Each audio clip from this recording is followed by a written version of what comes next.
అగస్త్యుడు ఉత్తరకాండలో రామచంద్రమూర్తితో మాట్లాడుతున్నాడు. మళ్ళీ వెనక్కి రండి. అడిగాడు కదూ రామచంద్రమూర్తి, మరి హనుమ యొక్క ప్రభువైనటువంటి సుగ్రీవుడు సుగ్రీవుడి అన్నగారైన వాలి చేత తరమబడుతూ భూమండలమంతా తిరుగుతున్నా వాలి కన్నా రావణాసురుడి కన్నా బలవంతుడైనటువంటి హనుమ వాలిని ఎందుకు నిగ్రహించలేదు? ఇది రామచంద్రమూర్తి ప్రశ్న.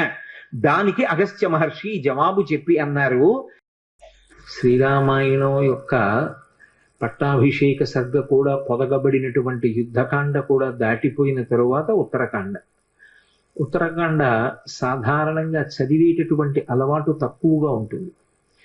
ఆ ఉత్తరకాండలో హనుమ యొక్క ఆవిర్భావ ఘట్టాన్ని వర్ణించారు. రామచంద్ర ప్రభువు అగస్త్య మహర్షిని ప్రశ్న వేశాడు, అసలు ఇంత అనితర సాధ్యమైనటువంటి బలపరాక్రమాలు ఎలా కలిగాయి? ఇంత బలపరాక్రమాలు కలిగినటువంటి హనుమకి తన ప్రభు అయినటువంటి సుగ్రీవుడంటే అంత భక్తి ప్రపత్తులు కదా. అటువంటి వాడు తన ప్రభువైనటువంటి సుగ్రీవుడు ఆ సుగ్రీవుని యొక్క అన్నగారైనటువంటి వాలి చేత తరమబడితే భూమి చుట్టూ ప్రదక్షిణం చేశాడు తప్ప, ఆ సుగ్రీవుడితో కలిసి తిరిగాడు తప్ప వాలిని నిగ్రహించడానికి ప్రయత్నించలేదు. యథార్థానికి వాలి కన్నా రావణాసురుడి కన్నా హనుమయే బలవంతుడు అని నాకు అనిపిస్తోంది. 100 యోజనముల సముద్రాన్ని ఒక్కడే అవలీలగా లంఘనం చేశారా? ఆయన ఒక్కరే సీతాన్వేషణం చేశారా? ఎక్కడ అలసట అనేటటువంటి మాటకి తావివ్వలేదా? సీతమ్మ తల్లి యొక్క జాడ కనిపెట్టి శరీర పరిత్యాగం చేద్దామనుకున్నటువంటి తల్లికి మళ్ళీ ప్రాణముల మీద ఆశ కలిగేటట్టుగా మాట్లాడి రామచంద్రమూర్తి ఇచ్చినటువంటి అభిజ్ఞానాన్ని సీతమ్మకు బహూకరించి సీతమ్మ పట్ల పరమ భక్తి ప్రపత్తులతో ప్రవర్తించి ఆమెకు జీవితం మీద ఆశ కల్పించారా? అక్షకుమారుడి వంటి భయంకరమైనటువంటి రాక్షసుణ్ణి సంహరించారా? రావణాసురుడికి తన సందేశాన్ని ఒక్కడే నిర్భయంగా వినిపించాడా? పట్టుకుందామనుకున్నటువంటి రాక్షసుల్ని తెగటార్చి లంకాపట్టణాన్నంతటినీ దహించారా? ఒక్కడే సునాయాసంగా మళ్ళీ 100 యోజనముల సముద్రాన్ని దాటి ఈవలి ఒడ్డుకు వచ్చి వానరులకు సీతమ్మ తల్లి యొక్క క్షేమవార్త నివేదించి మధువన భంజనం చేసి సుగ్రీవుడికి రామచంద్రమూర్తికి సీతమ్మ క్షేమవార్త చెప్పి మళ్ళీ సీతారాములిద్దరూ కలుసుకోవడానికి తగినటువంటి అవకాశాన్ని కల్పించారా? ఇటువంటి బలపరాక్రమాలు ఒక వ్యక్తి యందు ప్రకాశించడం సామాన్యమైనటువంటి విషయం కాదు. ఇంత గొప్ప శక్తి, ఇటువంటి తేజస్సు, ఇటువంటి దుర్నిరీక్ష్యమైనటువంటి పరాక్రమం అసలు స్వామి హనుమ యందు ఎలా ప్రచోదనమయ్యాయి, ఏ కారణం చేత కలిగాయి అని రాముడు సర్వజ్ఞుడైనటువంటి అగస్త్య మహర్షిని ప్రశ్న చేశాడు. దానికి జవాబు చెప్తూ అగస్త్య మహర్షి హనుమ యొక్క ఆవిర్భావ ఘట్టాన్ని వర్ణించారు. వర్ణిస్తూ ఒక మాట చెప్తారు, అప్సర స్త్రీలలో శ్రేష్ఠురాలు పుంజకస్థల. ఆమె ఒకప్పుడు శాపవశాత్తు అంజనాదేవి అనబడేటటువంటి పేరుతో కామరూపిణి అయి, అంటే కావలసిన రూపాన్ని పొందగలిగినటువంటి శక్తితో ఈ భూమండలం మీద ఆవిర్భవించింది. సూర్యుని యొక్క కిరణముల చేత నిరంతరము బంగారు కొండగా ప్రకాశించేటటువంటి మేరు పర్వత ప్రాంతంలో పరిపాలన చేసేటటువంటి వానర నాయకుడైనటువంటి కేసరికి భార్య అయింది. ఆయనకి భార్య అయినటువంటి ఆ అంజనాదేవి యందు ఔరసపుత్రుడిగా వాయుదేవుని యొక్క కుమారుడై స్వామి హనుమ ప్రభవించారు. అందులో ఆమె తపస్సు చేయడం కోసమని అరణ్యానికి వెళ్ళింది. శాలిశూక నిభాభాసం ప్రసూతేమం తదాంజన ఫలాన్యా హర్తుకామావై నిష్క్రాంతా దహనే వనే అన్నారు మహర్షి. శాలిశూక నిభాభాసం, ఒడ్డు గింజ యొక్క చివరి భాగం ఎంత బంగారు కాంతితో మెరుస్తూ ఉంటుందో అంత బంగారు రంగుతో ప్రభవించారు ఆయన. మన దురదృష్టం ఏమిటంటే ఎక్కడెక్కడ స్వామి హనుమని చూపించండి ఆకుపచ్చగానో నీలంగానో రంగేస్తారు. అది ఆయన రంగు కాదు అని 1కి 10 మార్లు చెప్పబడింది. పారిజాత తరుమూలవాసినం భావయామి పవమాననందనం అన్న శ్లోకంలో కూడా కాంచనాద్రికమనీయ విగ్రహం, బంగారు శిఖరం ఎలా ఉంటుందో అటువంటి రంగుతో ఆయన ప్రకాశిస్తూ ఉంటారు అని. యథార్థానికి గోస్వామి తులసీదాస్ హనుమ యొక్క అవతారమే అని చెప్తారు. అటువంటి తులసీదాస్ గారు హనుమతో ప్రత్యక్షంగా అనేక పర్యాయములు మాట్లాడారు. హనుమ యొక్క దర్శనాన్ని పొందినవారు, హనుమతో మాట్లాడినటువంటి తులసీదాస్ గారు కూడా హనుమాన్ చాలీసాకి ప్రార్థనా శ్లోకాన్ని మాత్రం సంస్కృతంలో ఇచ్చారు. ఆయన అతులిత బలధామం స్వర్ణశైలాభదేహం అన్నారు. స్వర్ణశైలాభదేహం అంటే భా అంటే కాంతి. బంగారు కొండ ఏ కాంతితో ఉంటుందో అటువంటి కాంతితో హనుమ ఉంటారు. ఇది చెప్పిన వారు, హనుమని చూసిన వారు, హనుమతో మాట్లాడిన వారు, నిరంతరము హనుమ యొక్క సహాయమును పొందినవారు, హనుమదవతారముగా కీర్తింపబడిన వారు. సాక్షాత్తు తులసీదాసు గారు చెప్పిన మాట.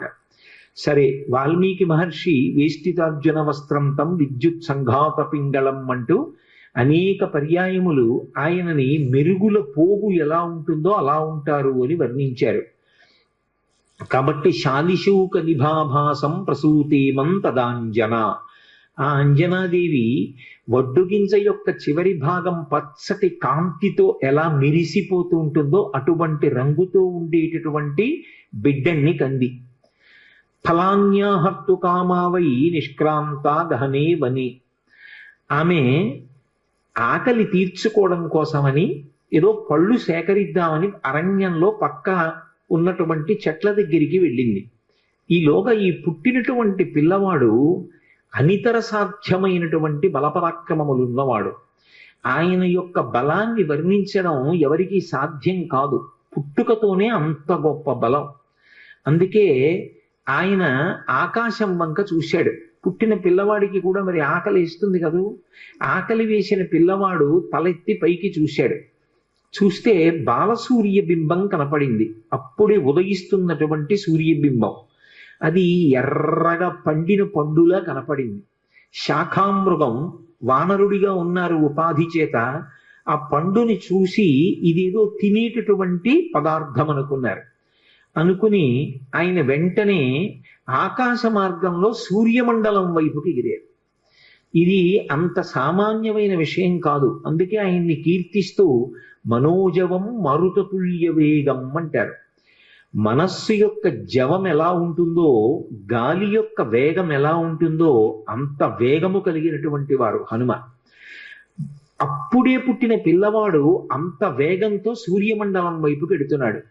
బాలార్కాభిముఖో బాలో బాలార్క ఇవ మూర్తిమాన్ గ్రహీతు కామో బాలార్కం ప్లవతే అంబర మధ్యగా అన్నారు మహర్షి. చిన్న అప్పుడే పుట్టినటువంటి హనుమ, శిశురూపంలో ఉన్నటువంటి హనుమ ఆకాశంలో ఎగిరి సూర్యమండలం వైపుకు వెడుతుంటే బాలార్కాభిముఖో బాలు బాలార్క ఇవ మూర్తిమాన్, బాలసూర్యుడికి ఎదురుగుండా వేరొక బాలసూర్యుడు వెడుతున్నాడా అన్నంత తేజస్సుతో వెళ్ళారు. ఎందుకని అంటే నిన్ననే మీతో నేను మనవి చేశాను. ముఖం నాసికయా తస్యా తామ్రయా తామ్రమాబభౌ అంటారు మహర్షి. ఆయన ముఖమండలం, ఆయన నాసిక, ఆయన యొక్క మూతి అంత ఎర్రగా ఉంటాయి.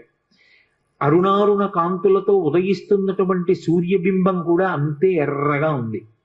ఈయన బయలుదేరి సూర్యుడి వైపుకి ప్రయాణం చేస్తున్నారు.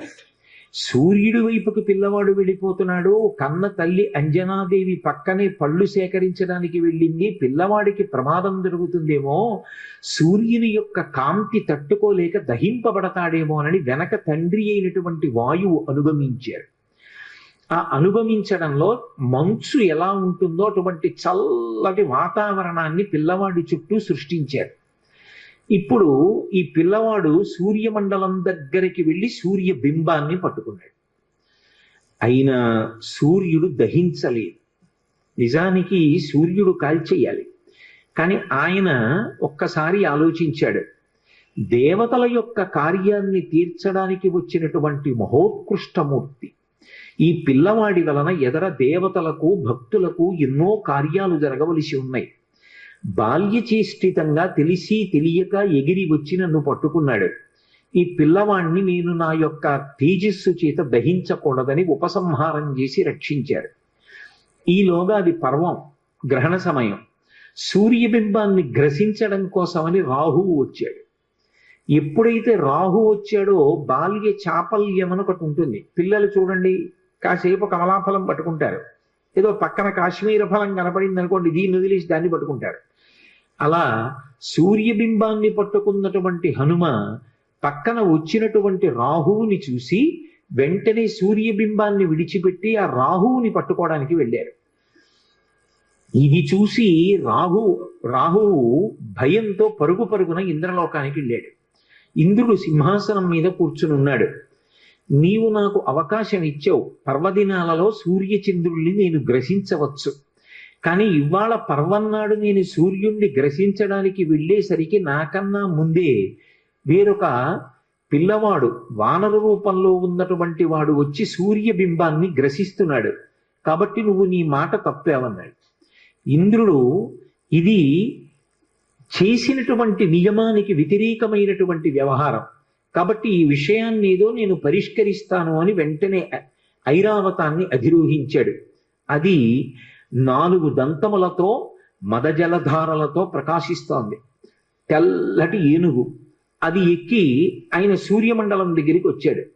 వచ్చేటప్పటికి పిల్లవాడు రాహు పారిపోవడం చూసి మళ్ళీ వచ్చి సూర్యబింబాన్ని పట్టుకుంటున్నాడు. ఎంతలో రావాలి దేవతలు, ఈలోగా దేవేంద్రుడు వచ్చాడు. ఈ పిల్లవాడు వెనక్కి తిరిగి చూశాడు, తెల్లటి ఏనుగు కనపడింది ఐరావతం.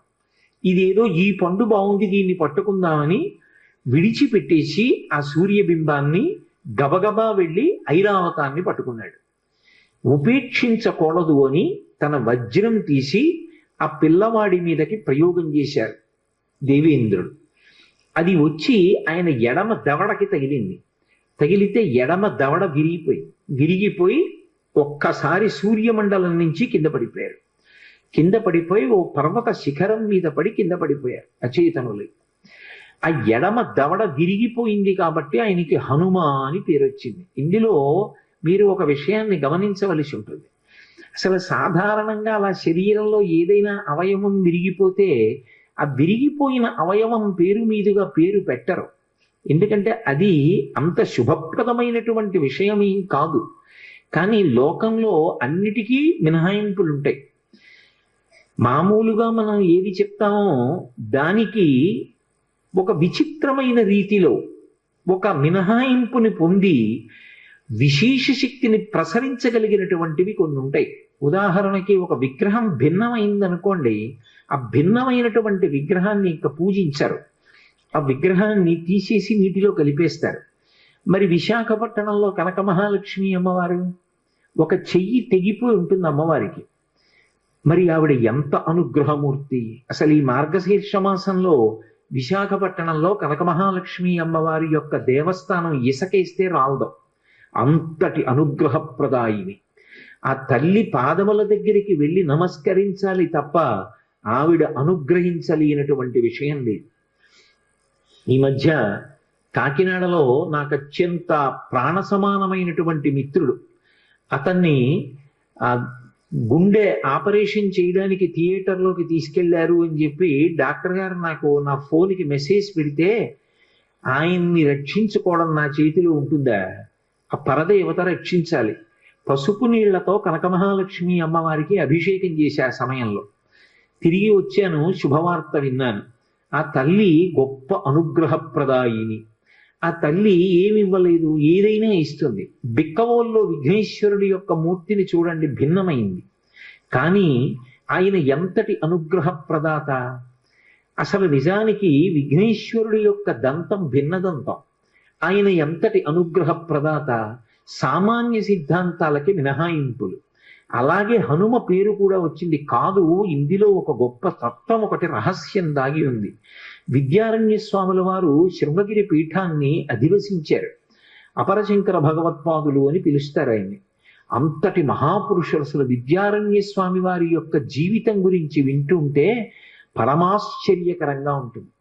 వారు సాక్షాత్ శ్రీ మహాలక్ష్మి యొక్క అనుగ్రహాన్ని పొంది, ఒకప్పుడు శంకరులు ఒక పేద బ్రాహ్మడి కొరకు కనకధారని ఎలా కురిపించారో అలా కనకధారని పొందారు. పొంది తాను సన్యసించి ఆ బంగారాన్ని తాను వినియోగించుకోకూడదు కాబట్టి సనాతన ధర్మ పరిరక్షణ కొరకు విజయనగర సామ్రాజ్య స్థాపన చేశారు.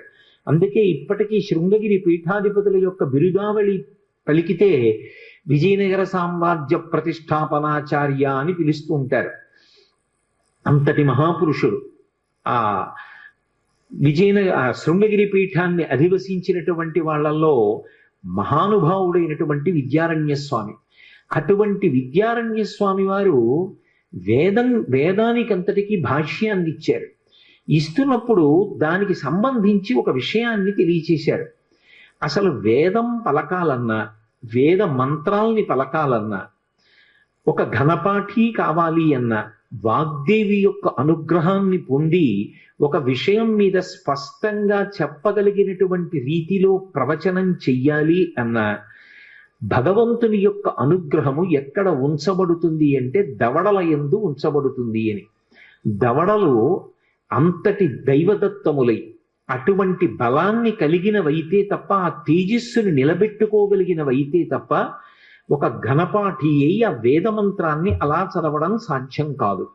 వాగ్దేవి అనుగ్రహాన్ని నిలబెట్టుకుని వాక్య నిర్మాణం చేసి విషయం సభలో ఉన్న వారికి అర్థమయ్యేటట్టుగా మాట్లాడగలిగిన ప్రజ్ఞ నిలబడదు అని.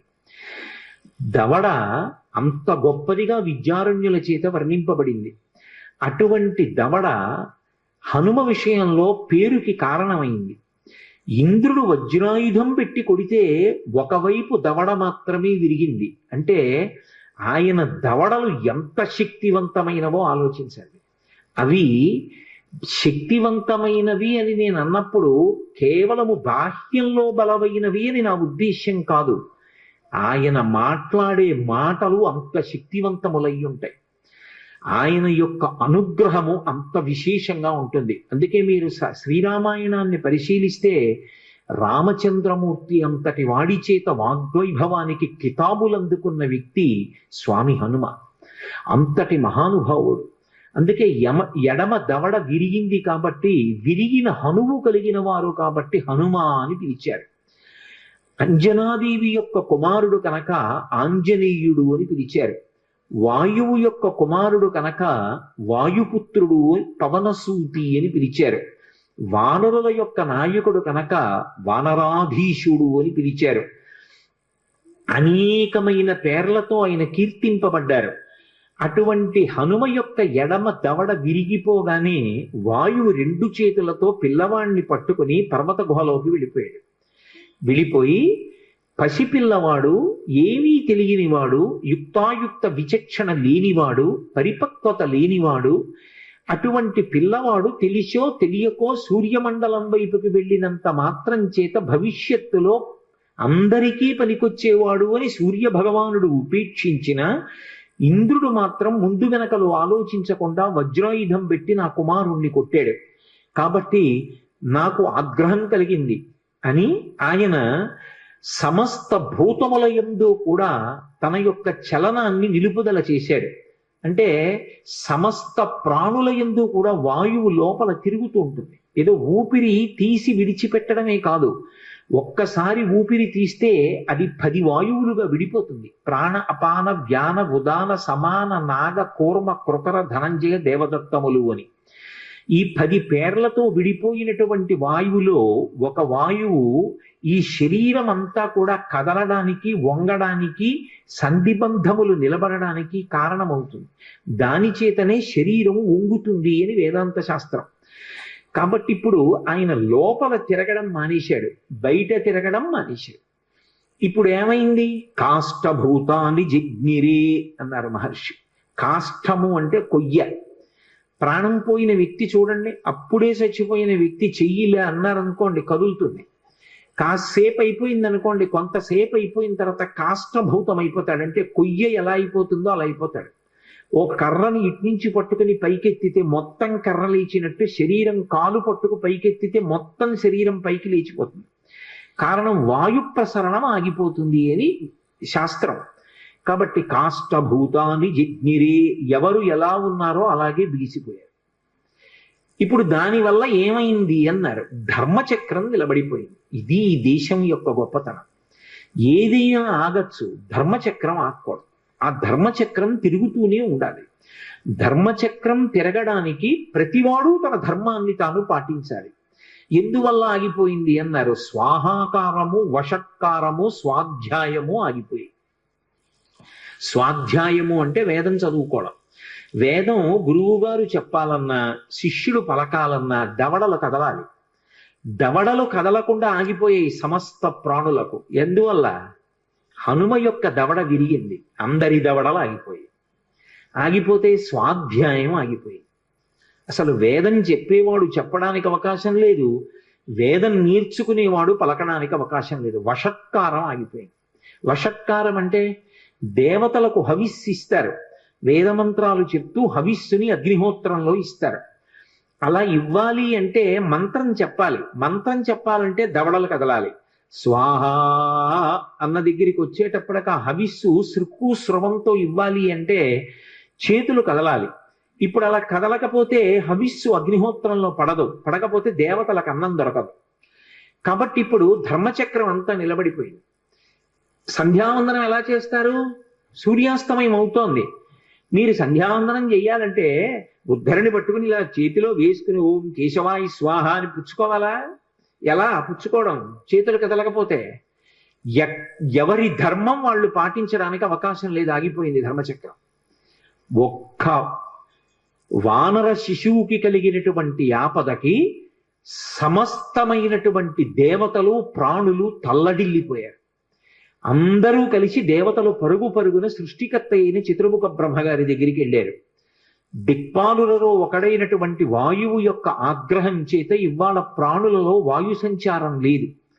వాయు సంచారం లేని కారణం చేత అనేక ఉపద్రవములు సంభవించాయి.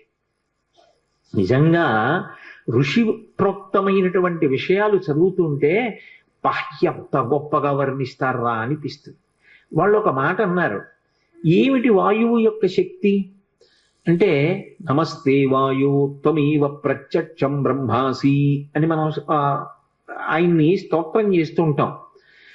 వాయువు యొక్క గొప్పతనం ఏముంది అంటే, దేవతలు అన్నారు వాయు ప్రాణ సుఖం వాయు, వాయు సర్వమిదం జగత్, వాయునాసం పరిత్యక్తం న సుఖం విందతే జగత్ అన్నారు. వాయు ప్రాణ, వాయువే ప్రాణము. కడుపు నిండా తిన్నాడా, మంచినీళ్లు తాగాడా, ఇది కాదు. ఊపిరి తీయాలి, ఊపిరి వదలాలి. తీసిన ఊపిరి వదలకపోయినా, వదిలిన తరువాత తీయకపోయినా మరణించినట్టే. యావత్ పవనో నివసతి దేహే తావత్ పృచ్చతి కుశలంగేహే, గతవతి వాయో దేహాపాయే భార్యా బిభ్యతి తస్మిన్ కాయే అంటారు శంకర భగవత్పాదులు. ఊపిరి తీయలేదో అప్పటి వరకు బాగున్నారా బాగున్నారా బాగున్నారా అని అడిగిన వాళ్ళు ఇక బాగున్నారా అని అడగరు. ఆ శివం వెళ్ళిపోయింది. వాయువే ప్రాణము. వాయు ప్రాణ సుఖం వాయు, నాకు సుఖంగా ఉందండి అంటాడు. ఏమిటి సుఖం? వాయువే సుఖం, బాహ్యమునందు ఆంతరమునందు కూడా. ఇప్పుడు ఎంత మెత్తటి కుర్చీ వేయండి, లేకపోతే ఎంత వేదిక మీద కూర్చోపెట్టండి, అసలు నాకు గాలి తగలటం లేదనుకోండి, నాకు మాట్లాడడానికి ఎంత ఇబ్బందిగా ఉంటుంది. కొద్దిగా గాలి తగులుతోంది అనుకోండి, నాకు అమ్మయ్య అని సేద తీరి మాట్లాడగలుగుతాను. అసలు సుఖం అంటే వాయువే. కాదు కాదు, ఎంత ఐశ్వర్యం ఉండనివ్వండి, కాదు కాదంటే అది తప్పని కాదు నా ఉద్దేశం. అన్నిటికీ అర్థం పర్థం లేకుండాను అక్షరాల మధ్యలో చదవకూడదు. ఏదో ఇన్ బిట్వీన్ ది లైన్స్ అంటారే ఇంగ్లీష్లో, అలా వినకూడదు. కాదు కాదు అంటే అది మాత్రమే కాదు అని దాని అర్థం.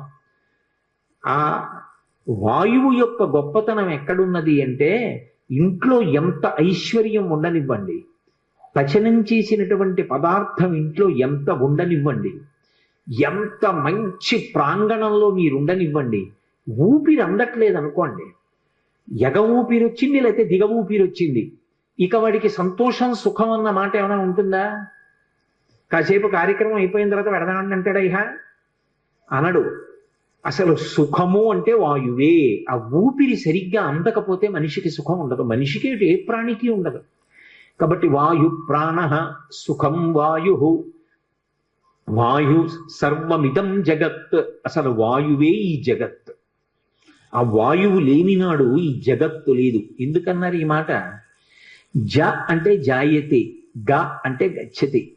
జాయతే గచ్చతే, వచ్చేది వెళ్ళేది. వచ్చింది కొత్తగా ఓ ప్రాణి, దేని వల్ల వస్తుంది? ప్రసూతి వాయువు వల్ల వస్తుంది. అమ్మ కడుపులో ప్రసూతి వాయువు లోపల ఉన్నటువంటి బిడ్డని పైకి తోస్తే కొత్తగా ఒక శిశు జననం అవుతుంది.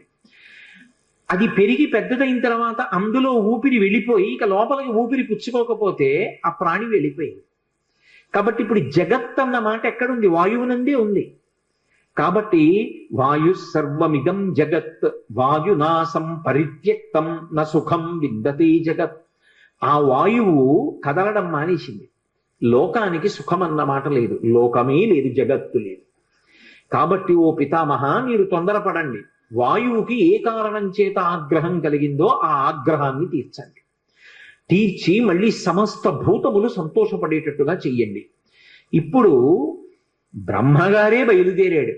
ఒక్కొక్కసారి పరిస్థితి యొక్క ఉద్విగ్నతను బట్టి ప్రభువే వెళ్ళవలసి ఉంటుంది. వాళ్లే నా దగ్గరికి రావాలని అనకూడదు.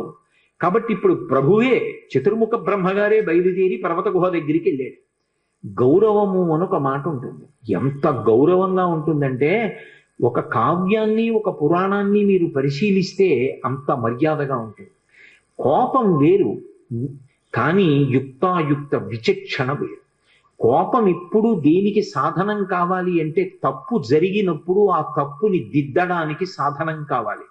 అది ఒక్కరు చేసిన తప్పు కాదనుకోండి, చాలా మంది కలిసి తప్పు చేశారు, అది ఒకడు చేసిన తప్పు కాదు. 50 మంది శిష్యులు ఉన్నారు, ఒక్కడికి గురువు గారు గుర్తురాల. ఏదో సుబ్రహ్మణ్య షష్ఠి నాడు ఉత్సవం జరుగుతోంది, కావడి పట్టుకుంటున్నారు, ఇంతమంది పట్టుకున్నారు, పేరుకి గురువు గారు అని పిలుస్తారు. ఒక్కడికి గురువు గారు గుర్తు రాలేదనుకోండి, గురువు గారు ఎందుకు రాలేదని అడిగినవాడు లేడు, గురువు గారు రెండని పిలిచినవాడు లేడు. ఇప్పుడు గురువు గారికి కోపం రావాలా వద్దా అంటే వచ్చి తీరాలి. ఎందుకంటే వ్యవస్థ గాడి తప్పిపోయింది. కాబట్టి గాడిలో పెట్టాలి అంటే గురువు ఆగ్రహించాలి. ఎలా ఆగ్రహించాలి అంటే, తాను కోపమునకు వశుడైపోకూడదు, కోపము తన చేతిలో ఉండాలి సాధనంగా, దాని చేత దిద్దాలి వ్యవస్థని. ఇది మీరు రామాయణాదుల్ని పరిశీలిస్తే ఎంత అద్భుతంగా కనపడుతుంది. వాయువు చతుర్ముఖ బ్రహ్మగారు వస్తుంటే, నా కొడుకు ఇంత ఇబ్బందికి కారణం అవడానికి అదిగో ఆ ఇంద్రుడే కారణం, ఆ ఇంద్రుడితో దేవతలతో కలిసి బ్రహ్మగారు వస్తున్నాడు, నేనెందుకు లేచి నిలబడాలి అనలేదు. వెంటనే లేచి నిలబడ్డాడు. మంత్రములతో ఆయన దగ్గరికి వెళ్ళి ప్రదక్షిణం చేసి నమస్కారం చేసి చేతులు జోడించి నిలబడ్డాడు.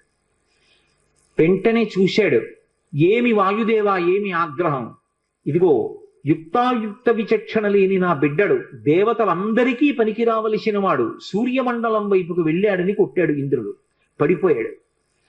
వెంటనే ఆయన తన కమండలంలో నీళ్లు ఆ పిల్లవాడి మీద జరి స్పృశించాడు బ్రహ్మగారు.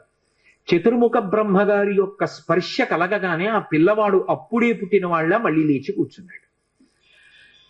లేచి కూర్చుంటే వాయువుతో సహా సమస్త దేవతలందరూ సంతోషించారు. వెంటనే వాయువు మళ్ళీ ప్రసరణం ప్రారంభం చేశాడు. సమస్త భూతముల యందు ఆయా శరీరముల యందు వాయు ప్రసరణం ప్రారంభమైంది. ఆ వాయు ప్రసరణం ఎప్పుడైతే ప్రారంభమైందో అందరూ సేద తీరారు. ఇప్పుడు బ్రహ్మగారు అన్నారు, ఈ పిల్లవాడు మహోత్కృష్టమైనటువంటి మూర్తి, ఇతను దేవతా కార్యములను సాధించవలసిన వాడు, అందుకే నేను ఇతనికి వరమిస్తున్నాను. ఈ పిల్లవాడు బ్రహ్మదండము చేత కూడా కొట్టబడడు. ఇకపైన మీరు కూడా ఈ పిల్లవాడికి వరాలివ్వండి అని ఆజ్ఞాపించాడు దేవతల్ని.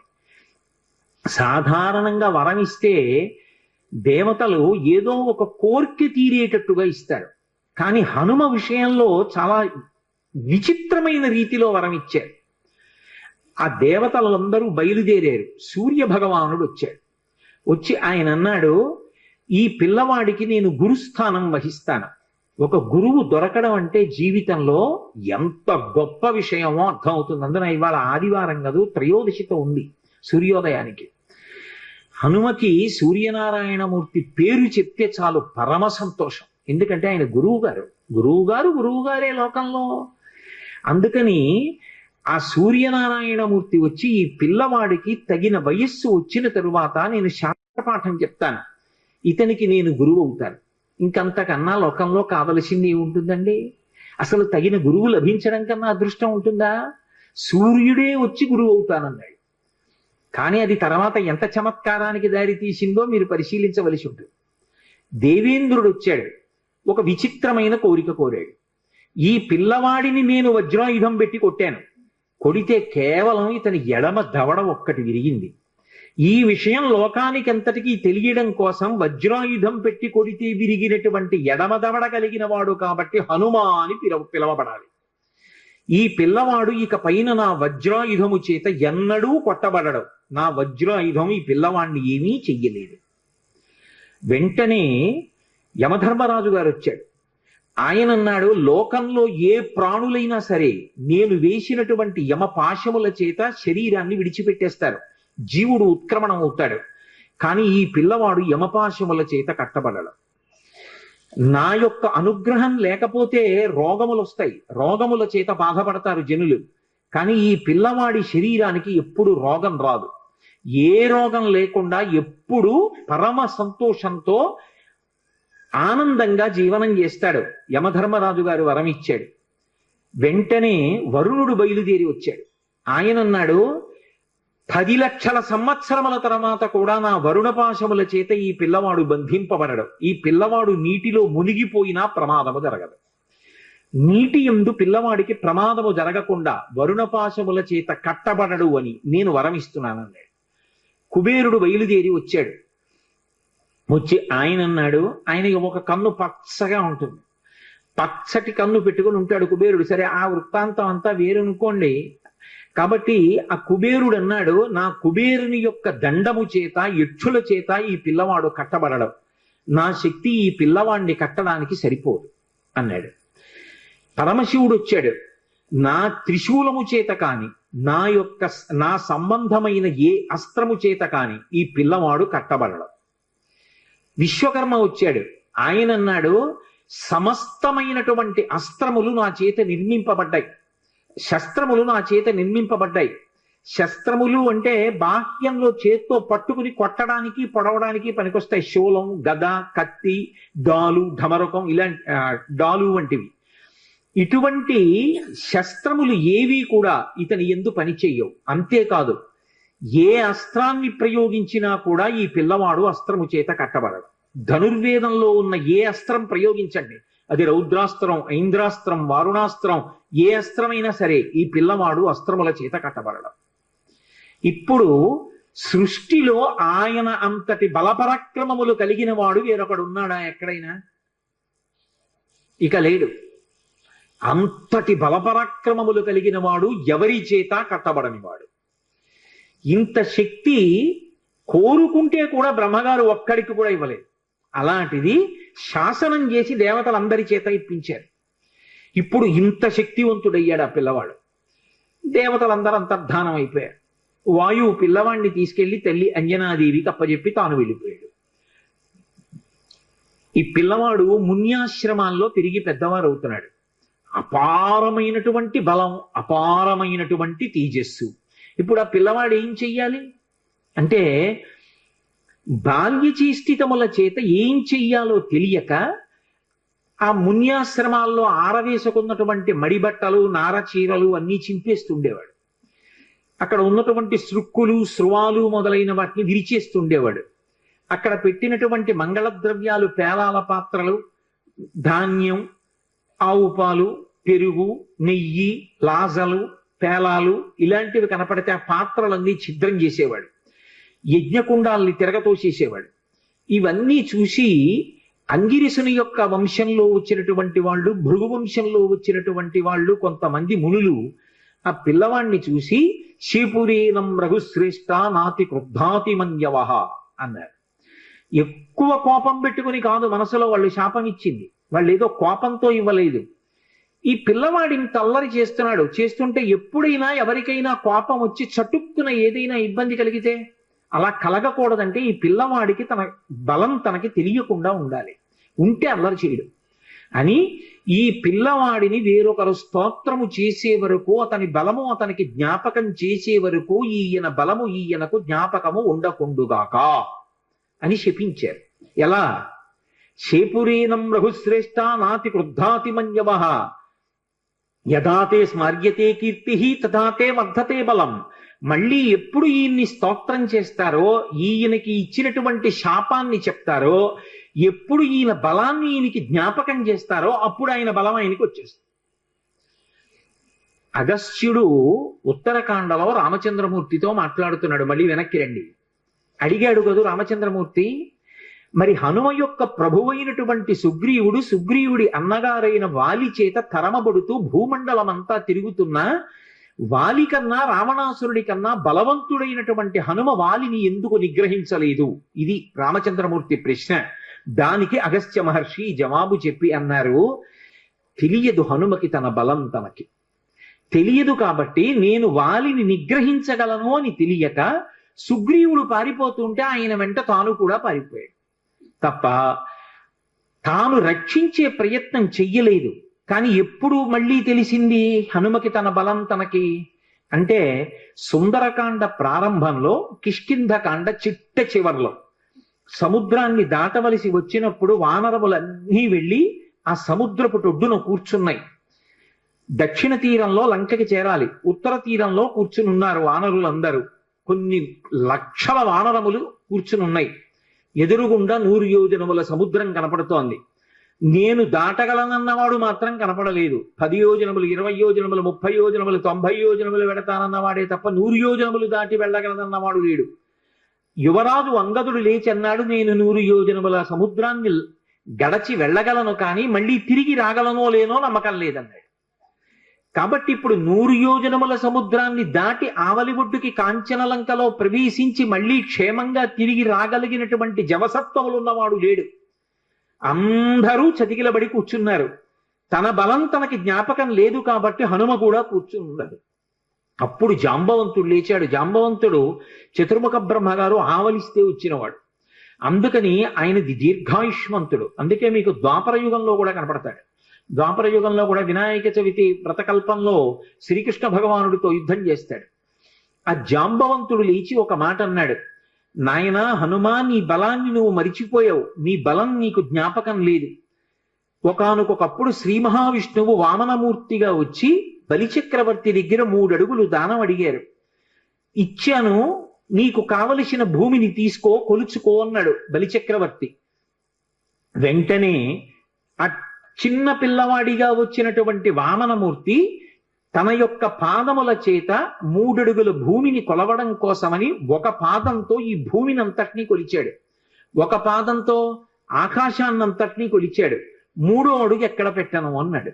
అప్పుడు ఇంతంతైవటుడు ఇంతయై మరియు తానింతై అభోగీధిపై అంతైతో ఇదమండలగ్రమన కల్లంతై ప్రభారాశిపై అంతై చంద్రునకంతయై ధ్రువునిపై అంతై మహర్వాటిపై అంతై సత్యపదోన్నతుండగుచు బ్రహ్మాండ అంత సంవర్ధి.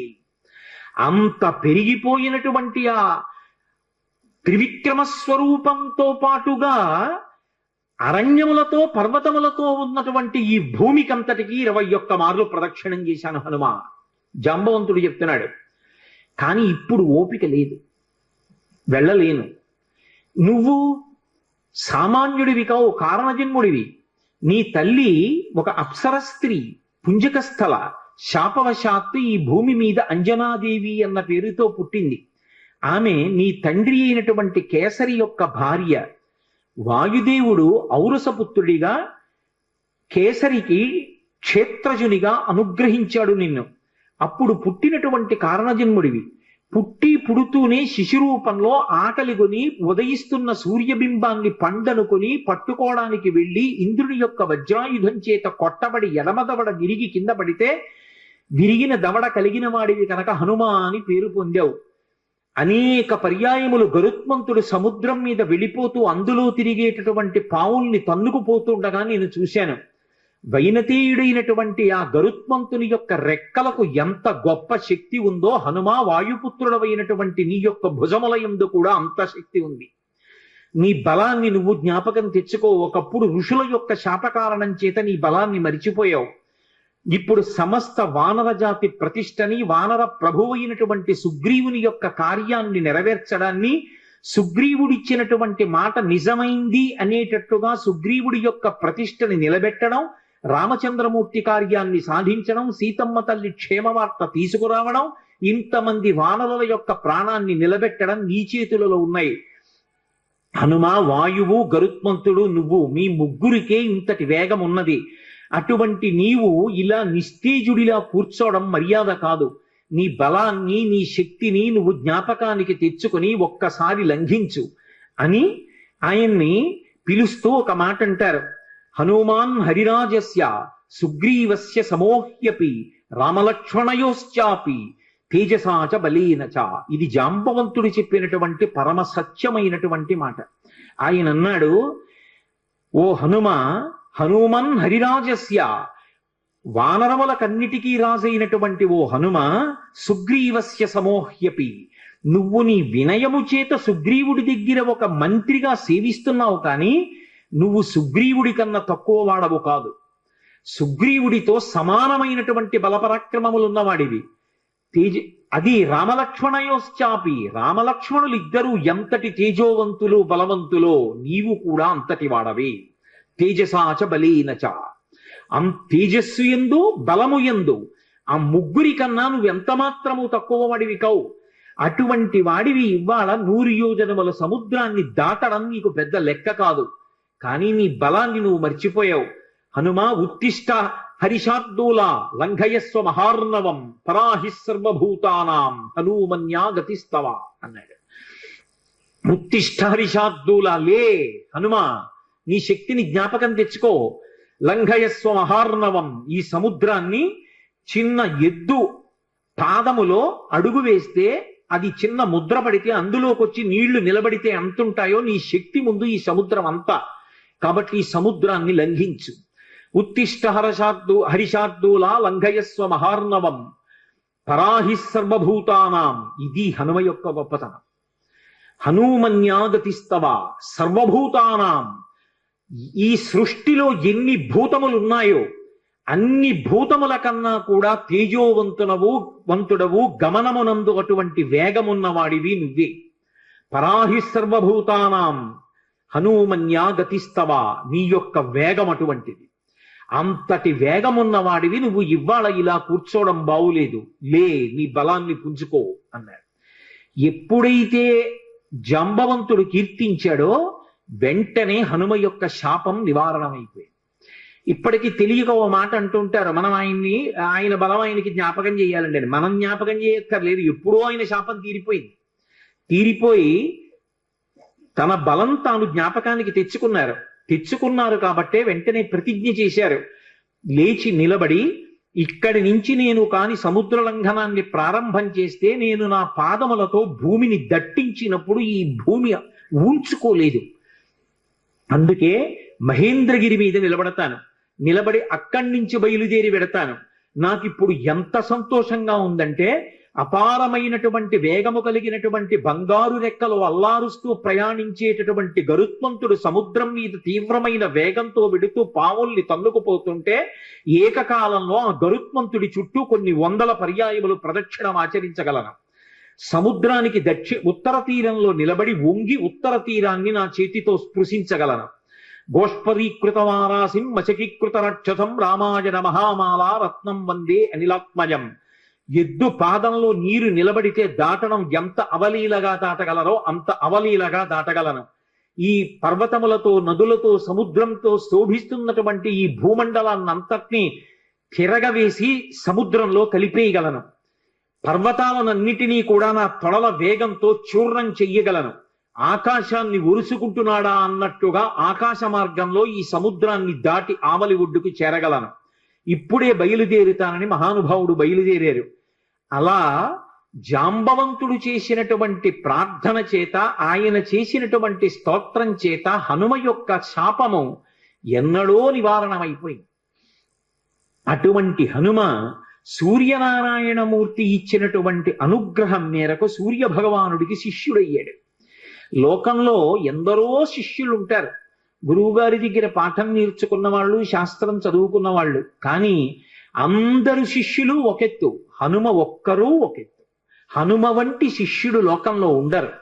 ఎందుచేత అంటే లోకంలో ఎక్కడైనా గురువు పాఠం చెప్పాలి అంటే తాను స్థిరంగా కూర్చుని శిష్యుల్ని కూర్చోబెట్టుకుని పాఠం చెప్తారు. అథవా గురువు గారు అటు ఇటు నడుస్తూ పాఠం చెప్పడం విన్నాం, గురువు గారు మధ్యలో తెర కట్టుకుని శిష్యులకు పాఠం చెప్పడం విన్నాం పతంజలి చరిత్రలో. కానీ సూర్యుడు హనుమకి పాఠం చెప్పడానికి ఆగకూడదు, ఎందుకంటే కాలగమనం ఆగిపోతుంది కాబట్టి ఆయన ఉదయాద్రి మీద బయలుదేరి అస్తాద్రికి వెళ్ళిపోయే పర్యంతము ఆయనతో పాటుగా ప్రయాణిస్తూ పాఠం వినాలి.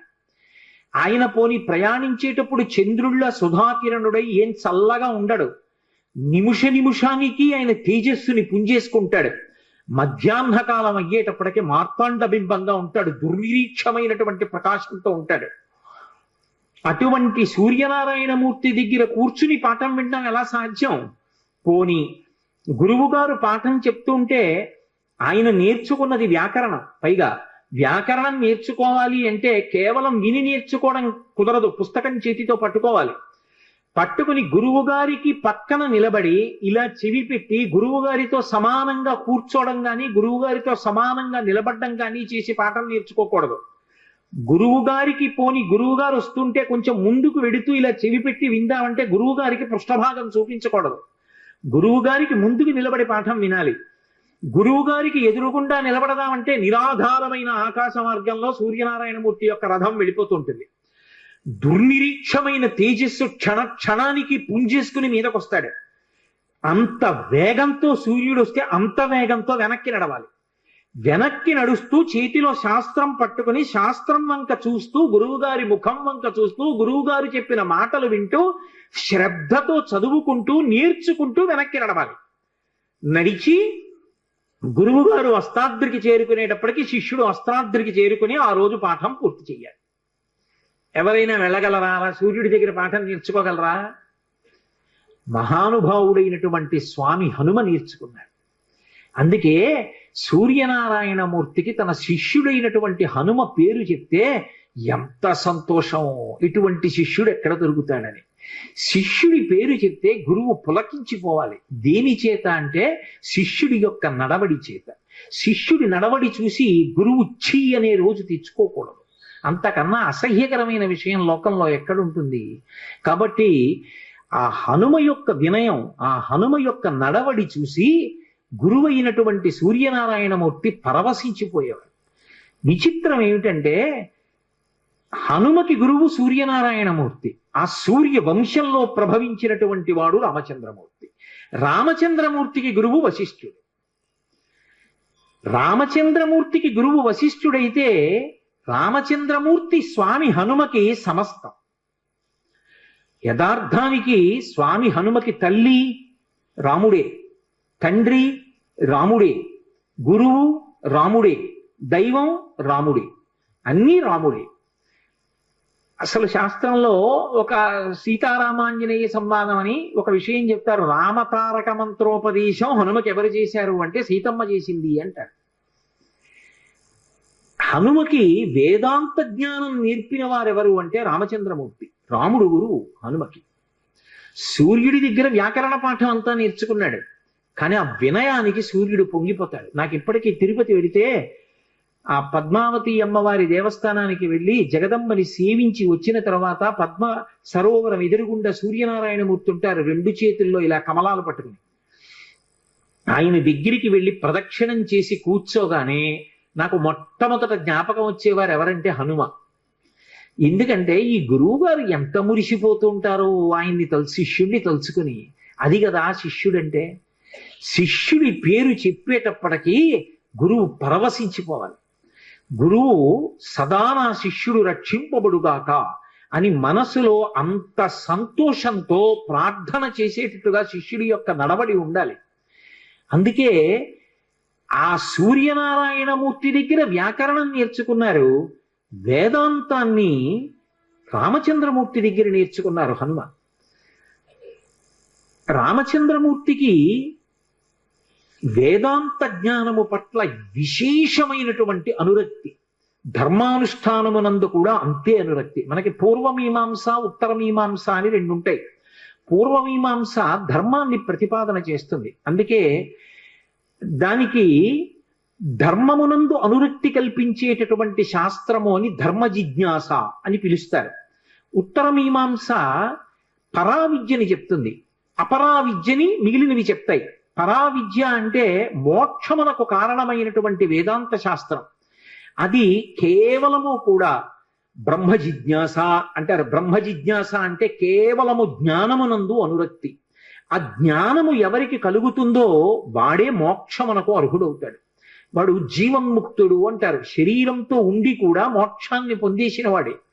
శరీరం పడిపోయిన తరువాత పొందేది విదేహ మోక్షం. అంతేకాని చచ్చిపోయిన తర్వాత ఎప్పుడో మోక్షం వస్తుంది అన్నది అద్వైత సిద్ధాంతం కాదు. జ్ఞానము కలిగిన కారణం చేత శరీరంతో ఉండగానే మోక్షాన్ని పొందేస్తాడు. అందుకే కురుడిని పూర్ణాహుతిలో వాడతారు. అది పెంకు నుంచి విడిపోతుంది. శరీరంలో ఉన్న గుడుగుడులాడుతూ తాను వేరుగా ఆత్మగా ఉంటాడు. సాక్షిగా శరీరాన్ని చూస్తూ ఉంటాడు. ఆ జ్ఞానమునకు ఎవరు చేరిపోయాడో అటువంటి వాడికి ఇహ విహిత కర్మ నిషిద్ధ కర్మ అన్న రెండు మాటలు అన్వయం అవ్వవు. అన్నిటికీ అతీతంగా ఉంటాడు.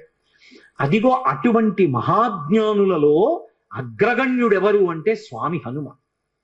సాధారణంగా లోకంలో హనుమ అనేటప్పటికీ ఏం చెప్తామంటే ఆయన చాలా గొప్ప బలవంతుడు అంటారు. భజరంగ బలి అంటుంటారు. ఉత్తర భారతదేశం అంతా కూడా ఆయనది ఉక్కు ముక్క లాంటి శరీరం అంటారు. కానీ యథార్థం మనకు అదొక్కటే కాదు. అసలు హనుమ యొక్క తత్వాన్ని అద్భుతంగా అనుభవించిన మహాపురుషుల్లో ఒకడు సంత్ గోస్వామి తులసీదాస్. తులసీదాస్ గారు ఆయన మీద కొన్ని ప్రార్థనా శ్లోకాలు చెప్పారు. హనుమాన్ చాలీసా చేసే అలవాటు ఉన్నవారు ఆ ప్రార్థనా శ్లోకాలు చేస్తారు. అవి సంస్కృతంలో ఇచ్చారు ఆయన. దాన్ని ఆ ప్రార్థనా శ్లోకం చెప్తూ అతులిత బలధామం స్వర్ణ శైలాభదేహం ధనుజవన కుశానం జ్ఞానినామగ్రగణ్యం అంటారు తులసీదాస్ గారు. అతులిత బలధామం, అతులిత అంటే పోల్చడానికి ఇక అటువంటి బలం ఉన్నవాడు లేడు. ఆయన బలంతో సమానమైన బలం ఉన్నవాడు అని చెప్పడానికి వీల్లేదు. ఎందుకని కింద ఒక పెద్ద విషయం ఉంది. స్వర్ణ శైలాభదేహం, కాంతి, బంగారు కాంతి శరీరంలోంచి వస్తూ ఉంటుంది. ఎక్కడదది? మీరు పతంజలి యోగశాస్త్రాన్ని పరిశీలిస్తే అందులో కనపడుతుంది. ఎవరు నిరంతర బ్రహ్మచర్యంలో ఉంటారో, అస్కలిత బ్రహ్మచారి, అసలు ఎన్నడూ ఆయన మనసు కామమునకు వశం కాదు. ఎన్నేళ్ళొచ్చినా అటువంటి బ్రహ్మచర్య దీక్షలో నిలబడి తన యొక్క వీర్యశక్తిని తేజశక్తిగా ఓజోశక్తిగా మారుస్తాడో అటువంటి వాడి రోమకూపములలోంచి బ్రహ్మ తేజస్సు బంగారు కాంతితో పైకి కొడుతుంది. అది తులసీదాస్ గారి నిర్వచనం. అతులిత బలధామం, అటువంటి బ్రహ్మచర్యనిస్తున్నవాడు. జితేంద్రియం, ఇంద్రియములను గెలిచిన వాడైన. కాబట్టి అతులిత బలధామం, ఆయనతో సమానమైన బలవంతుడు వేరొకడు ఉన్నాడని చెప్పడానికి వీల్లేదు. అంతటి మహాబలవంతుడు హనుమ ఒక్కరే. ఆ బలానికి కారణం ఆయన బ్రహ్మచర్యం కూడా. అతులిత బలధామం స్వర్ణ శైలాభదేహం, అది యోగశాస్త్ర రహస్యం. అందుకన్నారు తులసీదాస్ గారు, ఏదో శరీరం బంగారు కాంతి అని చెప్పడానికి కాదు. తులసీదాసు గారు అపరిమితమైనటువంటి హనుమ యొక్క అనుగ్రహాన్ని పొందిన మహాపురుషుడు. స్వర్ణ శైలాభదేహం ధనుజవన కృశానం, రాక్షసులు అనబడేటటువంటి వనాన్ని అంతటినీ కూడా కార్చిచ్చు రూపంలో కాల్చేసినవారు. కార్చిచ్చు అని అంటుకుంటుంది అరణ్యంలో. రోహిణీ కార్తీ అటువంటి వాటి సమయంలో అంటుకుంటుంది. అసలు ఆ కార్చిచ్చు చూడ్డానికి భయం వేస్తుంది. మీరు ఎవరైనా ఎప్పుడైనా చూశారో లేదో, నాకు ఒకసారి ఈశ్వరుడు దాన్ని చూసేటటువంటి అవకాశం కల్పించాడు. ఒకప్పుడు మంచి వేసవి కాలంలో శ్రీశైలం క్షేత్రంలోంచి కిందకు వచ్చేస్తున్నాను. మేము వచ్చేస్తున్నటువంటి కొండలకి ఆవలి వైపు కొండల మీద కార్చిచ్చు అంటుకుంది. కార్చిచ్చుకో లక్షణం ఉంటుంది. మామూలుగా ఇలా నిలబడి మండదది, అది దూకుతుంది మంట. అసలు చూడ్డానికి గజ గజ గజ గజ వణికిపోతాం. అది ఇక్కడి నుంచి పెద్ద వలయం తిరిగినట్టుగా ఇలా తిరుగుతుంది, తిరిగి దూకుతుంది అవతల వైపుకి.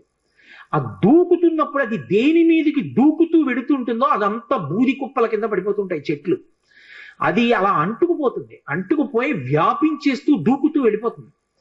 అలా ఒక గంట ఉందంటే అరణ్యం అంతా కాలిపోతుంది. అందులోంచి ప్రాణులు కూడా తప్పుకోలేవు. ఎంత వేగంగా వెళ్లే ప్రాణులు కూడా కాలిపోతాయి, పక్షులు కూడా పడిపోతాయి ఆ వేడికి. అలా వెడుతుంది. అబ్బా, ఏమి ఉపమానం అండి తులసీదాస్ గారిది! ఏం అనుభవించారు హనుమ యొక్క శక్తిని! ఎవరు వెయ్యగలరు ఇంకటువంటి ఉపమానం? హనుమ యొక్క అవతారమే అంటారు. హనుమతో మాట్లాడేవారు, హనుమతో కలిసి కూర్చున్నారు, హనుమ వలన ఎన్నో విషయాలు తెలుసుకున్నారు ఆయన. అటువంటి వారు కాబట్టి అటువంటి మాటలు వెయ్యగలిగారు హనుమ గురించి. అందుకే హనుమాన్ చాలీసా అంత శక్తివంతమైంది లోకంలో. స్వర్ణ శైలాభదేహం ధనుజవన కృషానం జ్ఞానినామగ్రగణ్యం. ఇది తులసీదాస్ గారి ప్రార్థన. ఇప్పుడు నేను తులసీదాస్ గారి ప్రార్థన అంతా చెప్పి వ్యాఖ్యానం చేయడం అంటే అయ్యే పని యథార్థానికి. ఏదో పైకి తేల్చేస్తున్నాను కానీ ఎప్పుడైనా నాతో పరమేశ్వరుడు హనుమాన్ చాలీసాకి వ్యాఖ్యానం చేస్తే అప్పుడు ఇందులో. కాబట్టి జ్ఞానినామగ్రగణ్యం, జ్ఞానుల యందు అగ్రగణ్యుడు, మామూలు వాడు కాదాయన, జ్ఞానుల యందు అగ్రగణ్యమైనటువంటి వాడు. ఎక్కడిది ఈ విషయాలన్నీ తులసీదాస్ గారు ఎట్నుంచి కలుపుతున్నారు? నేను ఇందాక మీతో మనవి చేశానే, ధర్మ జిజ్ఞాస బ్రహ్మ జిజ్ఞాస అని ఉంటాయి అని. ధర్మ జిజ్ఞాస రాముడు అరణ్యవాసంలోనూ రాజ్య పరిపాలనలోనూ నిరూపణం చేశాడు. ఆయన ఎక్కడ నేర్చుకున్నాడు ఈ బ్రహ్మ జిజ్ఞాస? యోగవాసిష్టం అని ఓ గ్రంథం ఉంది, అద్వైత సిద్ధాంతానికి ఆయుపట్టు. వశిష్ఠుడు గురువై అద్వైత రహస్యములను, అసలది జ్ఞానవాసిష్టము అంటారు. అటువంటి జ్ఞానాన్నంతటినీ వశిష్ఠుడు రామచంద్రమూర్తికి ప్రబోధం చేశాడు. అప్పుడు విన్నాడు, అనుభవంలోకి తెచ్చుకున్నాడు. మీరు ఎప్పుడైనా అటువంటి మూర్తిని చూశారో లేదో నాకు తెలియదు. నాకు జ్ఞాపకం ఉంటే నేను ఈ 5 రోజుల్లో మీకు ఆ మూర్తిని తీసుకొచ్చి చూపిస్తాను. ఒక అద్భుతమైన ప్రార్థనా శ్లోకం ఉంటుంది. రాముడు రాజ్య పరిపాలకుడిగా కాదు, గురువుగా కూర్చుంటే ఎలా కూర్చుంటాడో. వైదేహీ సహితం సురద్రుమతలే హైమే మహామంటపే మధ్యే పుష్పకమాసనే మణిమయే వీరాసనే సుస్థితం అగ్రే వాచయతి ప్రభంజన సుతే తత్వం మునిభ్యః పరం వ్యాఖ్యాంతం భరతాదిభిః పరివృతం రామం భజే శ్యామలం.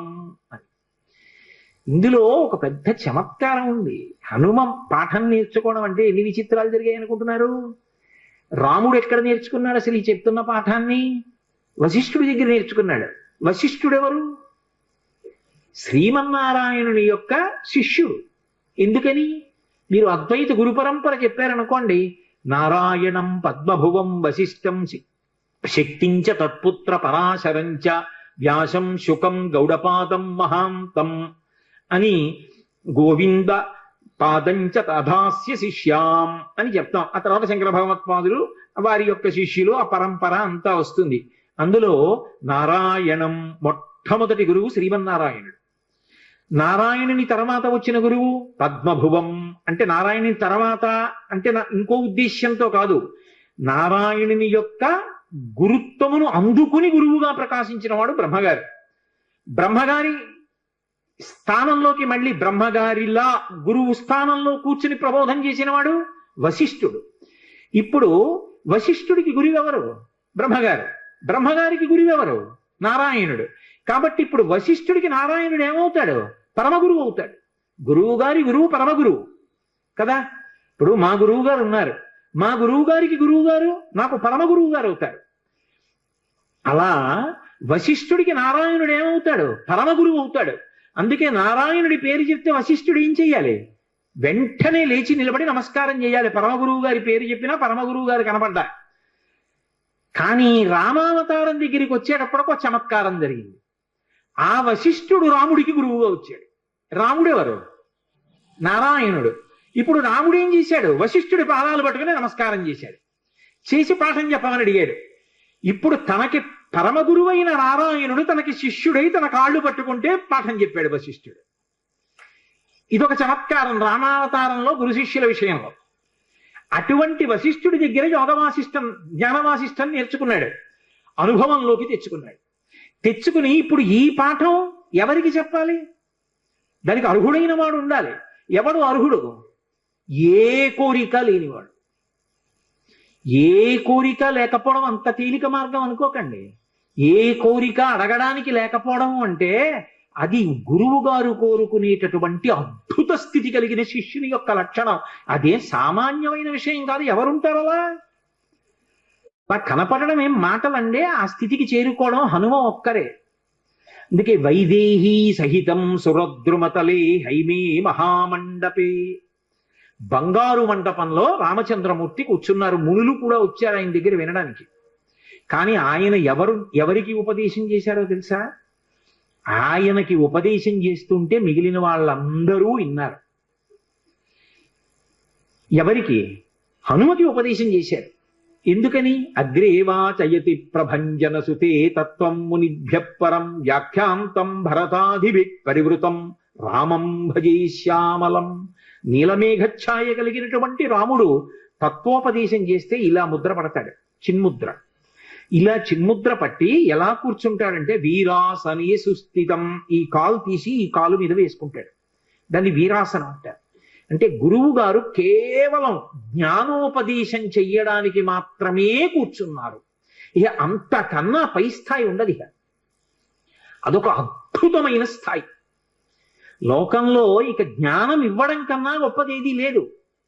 ఆ స్థితిలో గురువు గారు కూర్చున్నారు అని గుర్తు ఏమిటంటే, ఒక మోకాలు మీదకి రెండో కాలు వేసుకుంటారు. దక్షిణామూర్తి కూర్చుంటాడు. అలా కూర్చుంటే చుట్టూ సనకసనందనాథులు కూర్చుంటారు. అలా రాముడు కూర్చున్నాడు, ఇలా కాలు మీద కాలేసి. కూర్చుంటే తొడ మీద, ఎడమ తొడ మీద వైదేహీ సహితం సీతమ్మ కూర్చుంది. ఎందుకు సీతమ్మ కూర్చోవడం? ఎందుకు?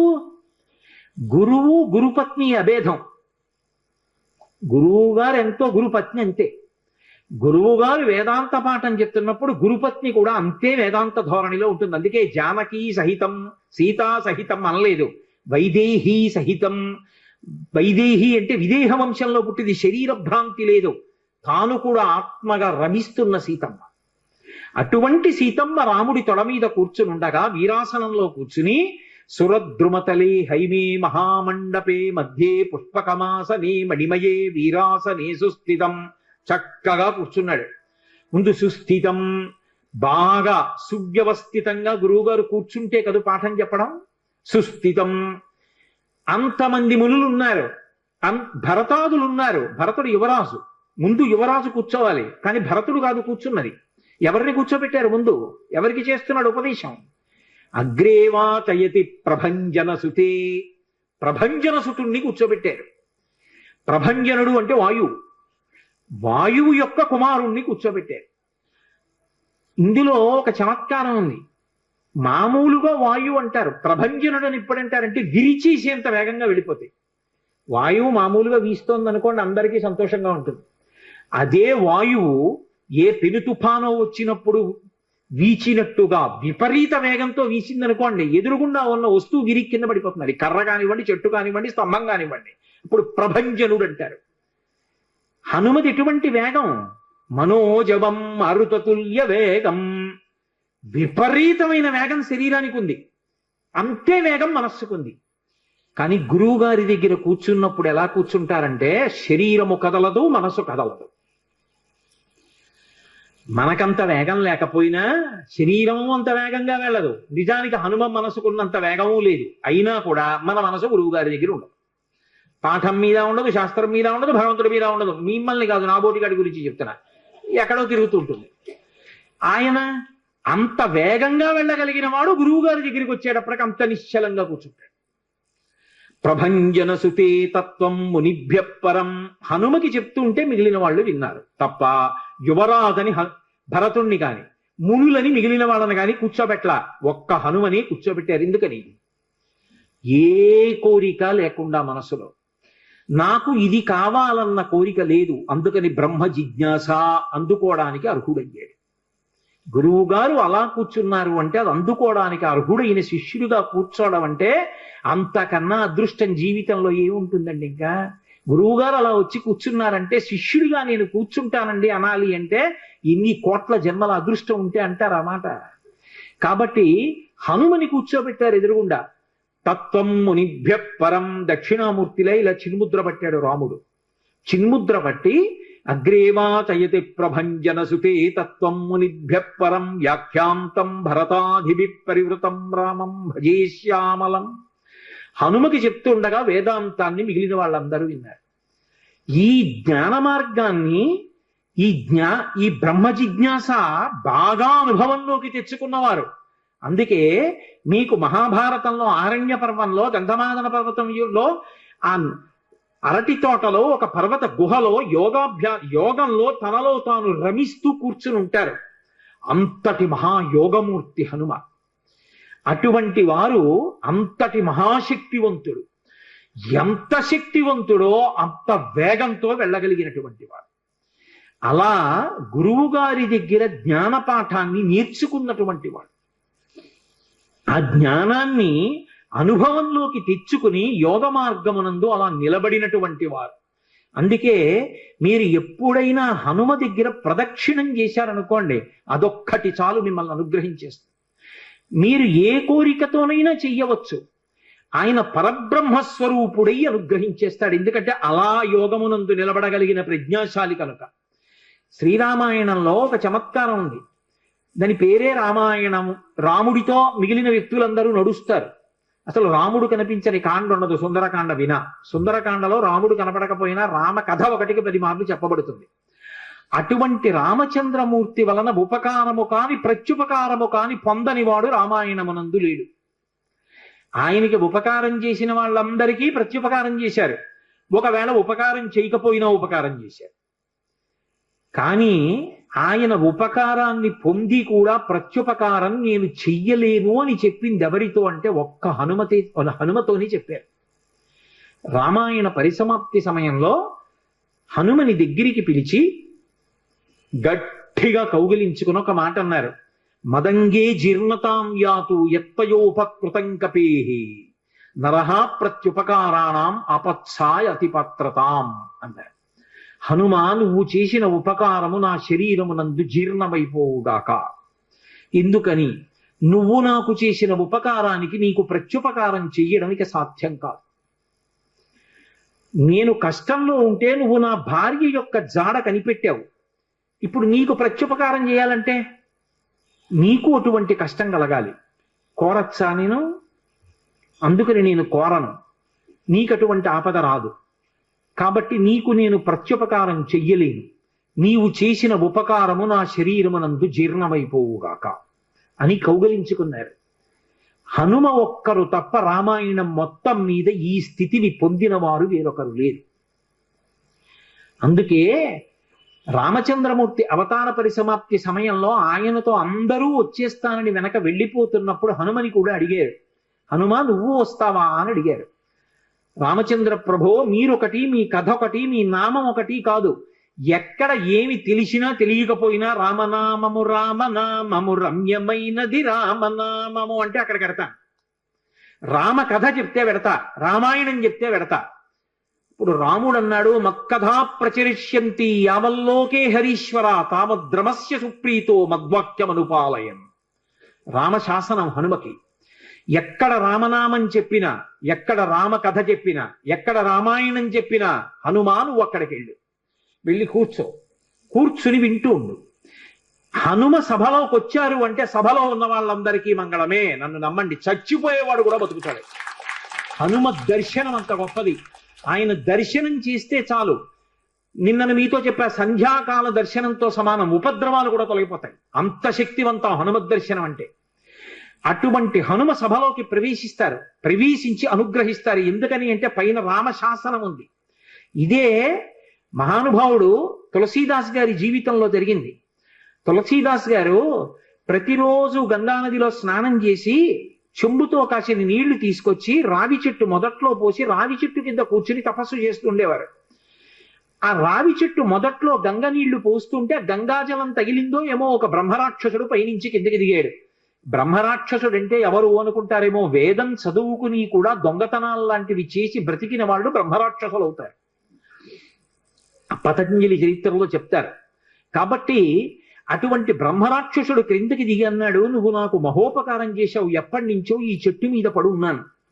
నువ్వు గంగాజలాన్ని తెచ్చి ఈ చెట్టు మొదట్లో పోసినప్పుడు గంగాజల స్పర్శ చేత నా పాపం శమించింది. నేను సాధారణ రూపాన్ని పొందాను. నీకు నేను ప్రత్యుపకారం చెయ్యాలనుకుంటున్నాను. నీవు రామదర్శనం కోసం పరితపిస్తున్నావు.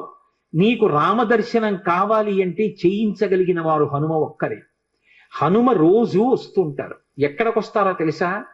ఎక్కడెక్కడ రామనామం జరుగుతుందో, ఎక్కడెక్కడ రామనామం ప్రస్తావనకు వస్తుందో, ఎక్కడెక్కడ రామ కథ చెప్పబడుతుందో అక్కడ ఉంటారు. కాశీలో హనుమాన్ ఘాట్ లో ఒక వ్యక్తి రోజు రామాయణం చెప్తున్నాడు. అక్కడికి వచ్చి కూర్చుంటారు. ఎలా గుర్తుపడతావో తెలుసా? అందరికన్నా ముందు సభలోకి వస్తారు. అందరికన్నా ఆఖరణ కళ్ళ నీళ్ల పెట్టుకుని ఒక్కడు తలదించుకుని నడిచి వెళ్ళిపోతూ ఉంటాడు. నువ్వు గుర్తుపట్టి వెంట వెళ్ళు అన్నారు. అప్పుడు ఆ రూపంలో వెళ్ళారు. అన్ని వేళలా అలా వెళ్ళరు, ఏ రూపంలోనైనా వెడతారే. కాబట్టి తులసీదాస్ గారు హనుమాన్ ఘాట్కి వెళ్ళి కూర్చున్నారు. అందరికన్నా ముందు ఒక వ్యక్తి వచ్చాడు రామాయణం వినడానికి. అందరూ వెళ్ళిపోయిన తర్వాత తల ఉంచుకుని కన్నులమ్మట నీరు కారుతుండగా వెడుతున్నాడు. తులసీదాస్ గారు ఆయన వెంటబడ్డారు. ఆ వ్యక్తి కనిపెట్టాడు, ఎవరో నన్ను వెంబడిస్తున్నారని. ఆయన హనుమ, ఆ ముందు వెడుతున్నవారు. వెనక్కి తిరిగి గద్దించారు, ఎందుకు నా వెంట వస్తున్నావు, ఆగక్కడ. కాదు, నాకు రామదర్శనం కావాలి, నీ వల్లే జరగాలి. వెళ్ళి కాళ్ళ మీద పడ్డారు. కాళ్ళ మీద పడితే ఆయన ఒక స్థలాన్ని చెప్పారు, అక్కడ కూర్చుని నువ్వు జపం చెయ్యి, తపస్సు చెయ్యి, నీకు రామదర్శనం అవుతుందన్నారు. తులసీదాస్ గారు కూర్చుని తపస్సు చేస్తున్నారు. తపస్సు చేస్తుంటే రామలక్ష్మణులు ఇద్దరూ రాజకుమారుల రూపంలో గుర్రాల మీద వచ్చారు. వచ్చి గుర్రాలు దిగి అరుగు మీద సేద తీరారు. ఎవరో రాజకుమారులని తులసీదాస్ గారు ఊరుకున్నారు. వాళ్ళిద్దరూ గుర్రం ఎక్కి వెళ్ళిపోయారు. హనుమ వచ్చారు, రామలక్ష్మణులు వచ్చారు, గుర్తుపట్టావా అన్నారు. ఎప్పుడు వచ్చారు అన్నారు. అయ్యో, ఇద్దరు రాజకుమారుల వేషంలో వచ్చారయ్యా, నువ్వు గుర్తుపట్టలేదు, వెళ్ళిపోయారు అన్నారు. ఎంతో బాధపడ్డారు. మళ్ళీ సాధన చెయ్యన్నారు. మళ్ళీ సాధన మొదలుపెట్టారు. మళ్ళీ సాధన మొదలు పెడితే కొన్నాళ్ళు అయిపోయిన తర్వాత చిన్న పిల్లవాడి రూపంలో రాముడు వచ్చాడు. గంధం తీస్తున్నారు తులసీదాస్ గారు రామచంద్రమూర్తికి అనులేపనం చేయడానికి. చిన్న పిల్లవాడి రూపంలో వచ్చి తాతా తాతా నాకు గంధం ఇస్తావా అని అడిగాడు. ఇది రాముడి కోసం రా, పో అన్నారు తులసీదాస్ గారు. మళ్ళీ పొమ్మంటున్నాడు రా రాముడు వస్తే అని హనుమ వెంటనే పంజరంలో చిలక రూపంలో వచ్చి పాట పాడారు. రాముడు బాలుడి రూపంలో వచ్చి తులసీదాస్ గారిని గంధం అడుగుతున్నాడు, గుర్తించలేని తులసీదాసు వెళ్ళిపోమ్మంటున్నాడు అని. అది విన్నటువంటి తులసీదాస్ గారు వెంటనే పిల్లవాడి కాళ్ళు పట్టుకుని పిల్లవాడి కాళ్ళ మీద పడ్డారు. పడగానే రామచంద్రమూర్తిగా దర్శనమిచ్చారు. దర్శనమిచ్చి, తులసీదాస్, నా పేరు మీద నువ్వు రామాయణాన్ని, దక్షిణ దేశంలో వాల్మీకి రామాయణం, దక్షిణ దేశం ఎక్కడైనా వాల్మీకి రామాయణం, కానీ నువ్వు ఇప్పుడు రామచరితమానస్ అన్న పేరు మీద రామాయణాన్ని రచించు. ఉత్తర భారతదేశంలో రామచరితమానస్కి ఎంత గౌరవం అంటే, మీరు ఆలయాల్లోకి వెళ్ళండి, వ్యాసపీఠాలు పెట్టి దాని మీద రామచరితమానస్ పెడతారు. గుళ్ళోకి వెళ్ళిన వాళ్ళు కనీసం ఒక్క శ్లోకమైన అందులోంచి చదువుకుని చక్కగా ఓ పువ్వు ఏదో పెట్టి నమస్కారం పెట్టొస్తారు. రామచరితమానస్కి అంత గొప్ప. విచిత్రం ఏంటంటే హనుమాన్ చాలీసా, రామచరితమానస్ రెండు తులసీదాస్ గారి శరీరంతో ఉండగానే ప్రఖ్యాతి వహించేసాయి. అటువంటి తులసీదాస్ గారు ఎప్పుడూ రామనామం చెప్తుండేవారు. ఒకప్పుడు తులసీదాస్ గారు గంగ ఒడ్డున నిలబడి ఉన్నారు. ఒక ఆవిడ గబగబా వచ్చి ఆయన కాళ్ళ మీద పడి నమస్కారం చేసింది. ఎప్పుడూ అలవాటు మీద తులసీదాస్ గారు దీర్ఘసుమంగళీ భవ అన్నారు. అయ్యా, నన్ను దీర్ఘసుమంగళీ భవ అంటున్నారు, నా భర్త మరణించాడు, అదిగో చితి మీద పడుకోబెడుతున్నారు దహన సంస్కారానికి, మీ నోట వంట వచ్చిన మాట అబద్ధం కాకూడదు అందావిడ. నా నోట రావడం ఏమిటమ్మా, రాముడు పలికించాడు. ఆయన వెంటనే అక్కడికి వెళ్ళి ఆ కమండలంలో నీళ్లు తీసి ఆ శవం మీద చల్లి రామనామం చెప్పారు. చటుక్కున లేచి కూర్చున్నాడు. ఇది చూశారు పాదుషా యొక్క గూఢచారులు ఆ గంగా తీరంలో తిరుగుతూ. తులసీదాస్ గారి దగ్గర రకరకాలైనటువంటి విన్యాసాలు ఉన్నాయి, ఆయన ఏమైనా చెయ్యగలడని పాదుషాకి చెప్పారు. పాదుషా తులసీదాస్ని పిలిపించారు. పిలిపించి, నువ్వేమిటో చచ్చిపోయిన వాడిని బతికించావుట, ఏవి కొన్నటువంటి వింత చేష్టితములు చెయ్యన్నారు. తులసీదాస్ గారు అన్నాడు, వింత చేష్టితములు చేయడానికి నేను గారడీవాడినా? కాదు, రాముడు నన్ను పనిముట్టుగా అనుగ్రహించాడు, అది రామానుగ్రహం అన్నాడు. అంటే నేను చెప్పిన మాట పాటించట్లేదు కాబట్టి కొరడాలతో కొట్టండి అన్నాడు. అంటే అప్పుడు హనుమాన్ చాలీసా చేశారు తులసీదాస్ గారు. కళ్ళు మూసుకుని హనుమని తెలుసుకుని హనుమాన్ చాలీసా చేస్తుంటే భటులు వచ్చి కొరడాలు పట్టుకుని కొట్టడానికి పైకెత్తుతున్నారు. ఆశ్చర్యం ఏమిటంటే ఆ రోజున పాదుషా కోట అంతఃపురం అంతటా పెద్ద పెద్ద కోతులు వచ్చి ప్రతి సైనికుడి చెయ్యి పట్టుకున్నాయి కదలకుండా. పాదుషా భయపడిపోయి సింహాసనం దిగి కిందకొచ్చి తులసీదాస్ గారి కాళ్ళ మీద పడ్డాడు. అప్పుడు ఖచ్చితంగా పూర్తయిపోయింది హనుమాన్ చాలీసా.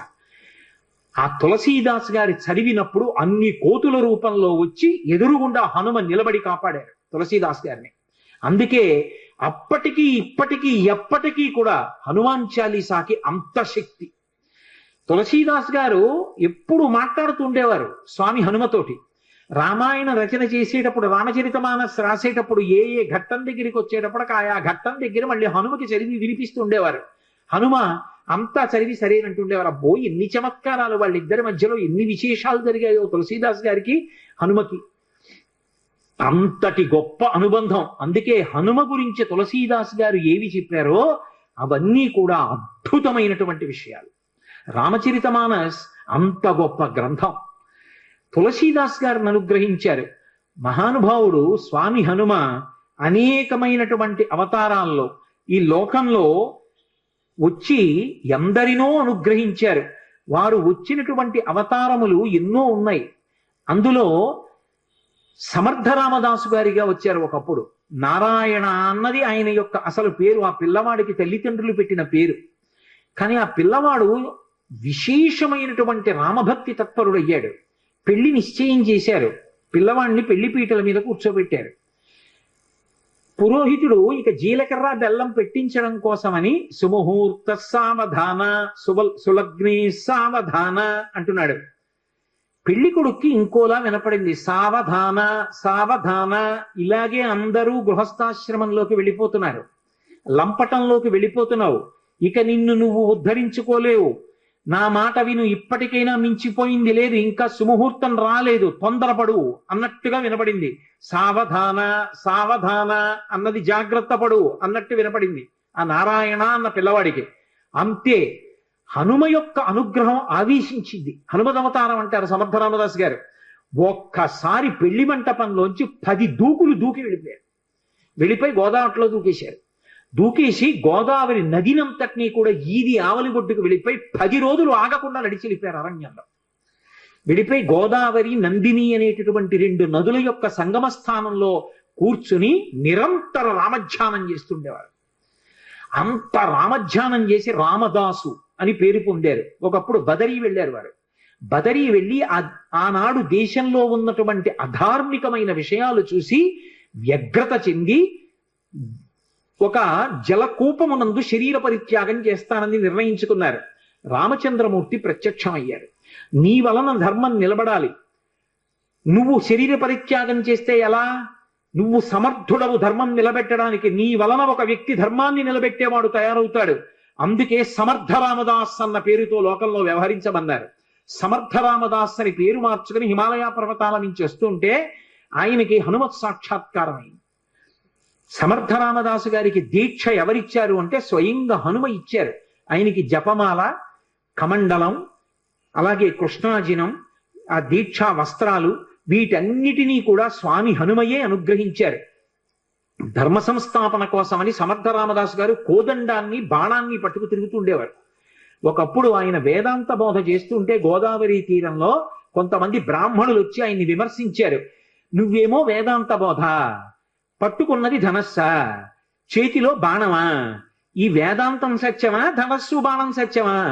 వేదాంతం చెప్పేవాడికి ధనస్సు బాణం ఎందుకురా? బహుశా ఈయనకి బాణం ఎక్కువ పెట్టడం కూడా చేత కాదనుకుంటాను, ఉత్తినే అలా పట్టుకు తిరుగుతున్నాడు అన్నారు. వెంటనే ఆయన బాణాన్ని ఎక్కువ పెట్టి ఆకాశంలో ఎగురుతున్నటువంటి పక్షుల గుంపులో ఒక పక్షిని కొట్టారు. ఆ పక్షికి తగిలేది కింద పడిపోయి ప్రాణం వదిలేసింది.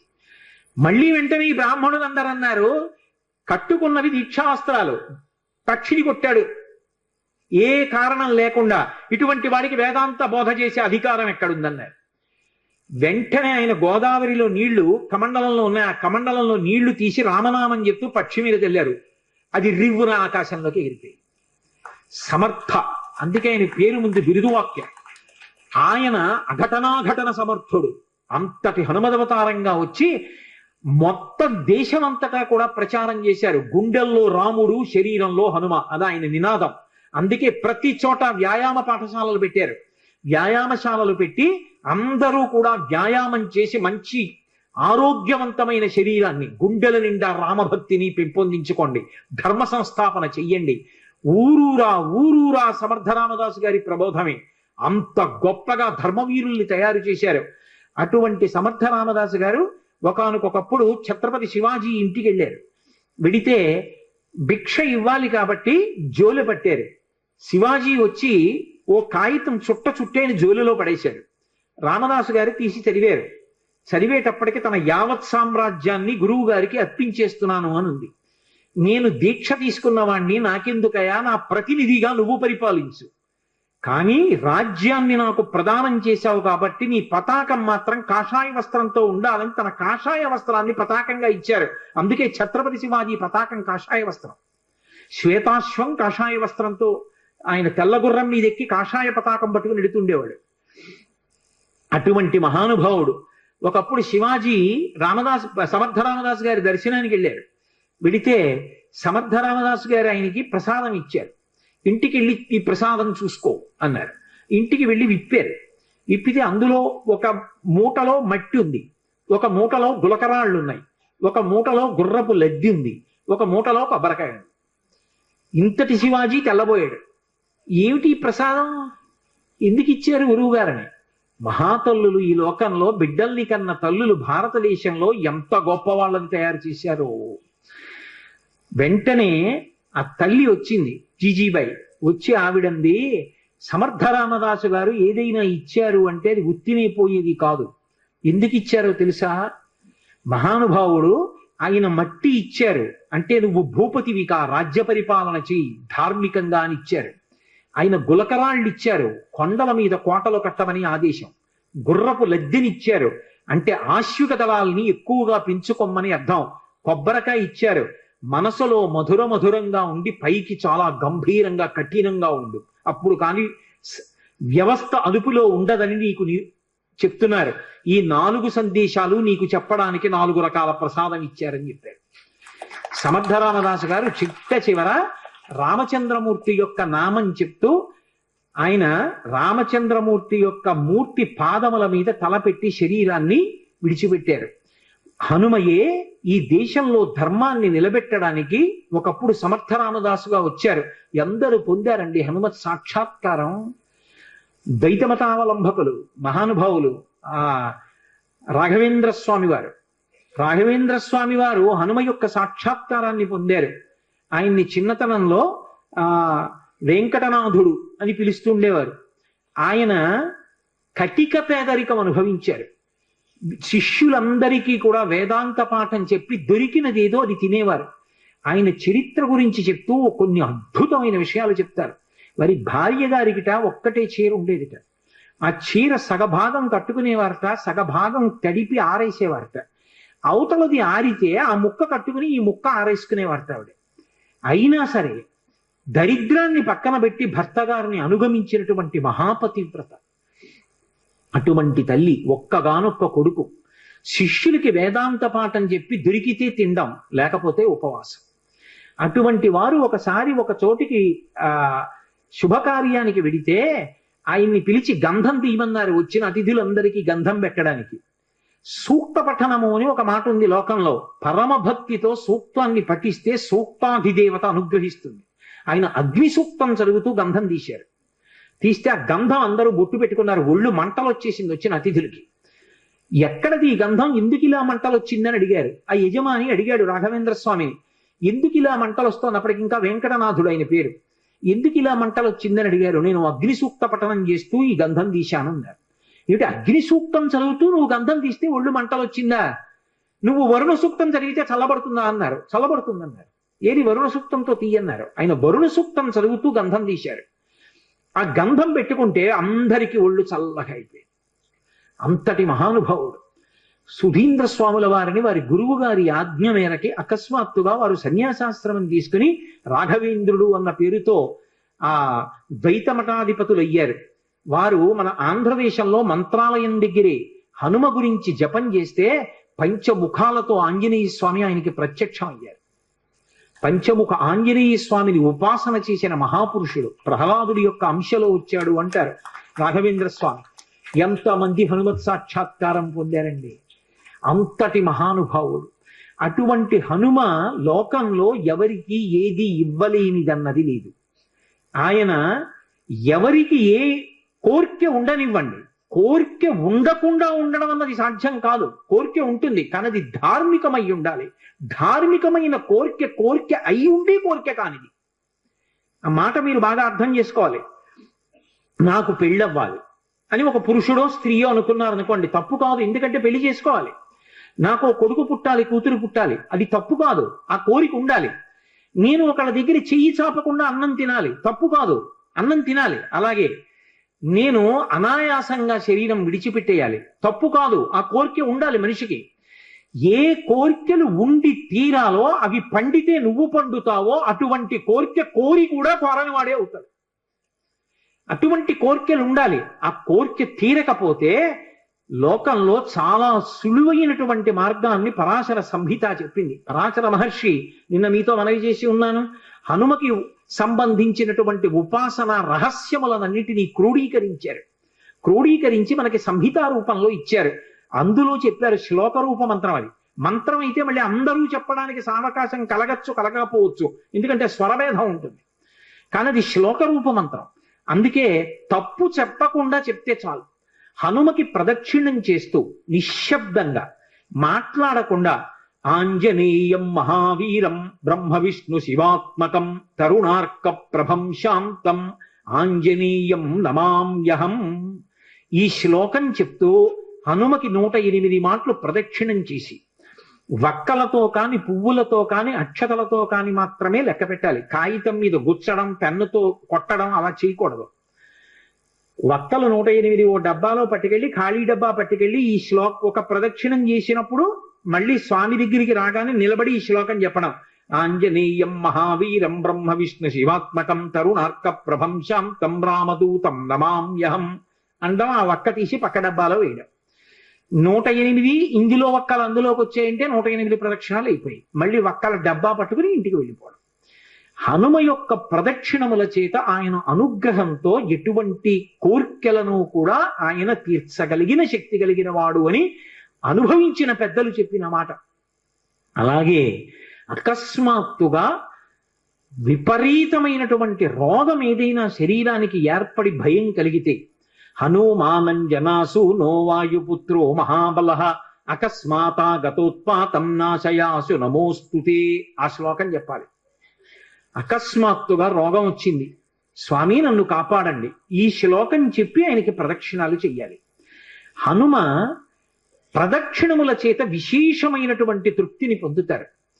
అటువంటి హనుమకి ప్రదక్షిణాలు చేస్తూ, ప్రదక్షిణం అంటే గబగబ గబగబ నడవకూడదు, అడుగుల చప్పుడు వినపడకుండా నడవాలి. అలా నడుస్తూ ప్రదక్షిణం చేసి ఈ 2 శ్లోకాలని అవసరాన్ని పట్టి అనుసంధానం చేయడం నేర్చుకుంటే ఆయన అనుగ్రహంతో రోగాన్ని నివారణ చెయ్యగలిగిన వైద్యుడు దొరుకుతాడు అని దాని అర్థం. ఆయన అనుగ్రహంతో రోగం పోతుంది. 2, ఆయన అనుగ్రహంతో ఎటువంటివైనా, అంటే నా ఉద్దేశం గొంతెమ్మ కోరికలు అని కాదు, నేను అమెరికా అధ్యక్షుడిని అయిపోవాలి అన్న కోరిక కాదు. ధార్మికమైన కోరికలు ఏవి ఉంటాయో వాటిని హనుమ తప్పకుండా అనుగ్రహించి తీరుతారు. అది పెద్దలు చెప్పిన మాట, నేను చెప్తున్న మాట కాదు. అందుకే అంతటి మహానుభావుడైన అటువంటి హనుమ చాలా తొందరగా ప్రీతి పొందేది దేనికి అంటే రామనామం చెప్పడం చేత. మీరు రోజు రామనామం వ్రాయడం అలవాటు చేసుకున్న, రామనామాన్ని కీర్తించిన, రామనామం పలికిన పరమ ప్రసన్నుడైపోతారు. మరి ఈ మాట నేను చెప్పినప్పుడు రామనామం చెయ్యొద్దు మనం? ఇవాళ ఉపన్యాసం పూర్తి చేసేటప్పుడు కూడా ఒక్కసారి రామనామం చేసి ఇవాళ ఉపన్యాసాన్ని పూర్తి చేస్తాను, మళ్ళీ రేపు సాయంకాలం 6:30 కలుసుకున్నప్పుడు మళ్ళీ ఉపన్యాసాన్ని కొనసాగిస్తాను. కాబట్టి నేను మకుటాన్ని అంటాను, మీ అందరూ, నేను చరణాన్ని అంటాను, మీ అందరూ మకుటాన్ని అనండి. మకుటం అంటే రామనామము రామనామము రమ్యమైనది రామనామము. 3 మాటలు రామనామాన్ని పలికినట్టు అవుతుంది. నేను చరణం చెప్తుంటాను, మీరు అనండి చక్కగా. నారదాది మహామునీంద్రులు నమ్మినది శ్రీరామనామము,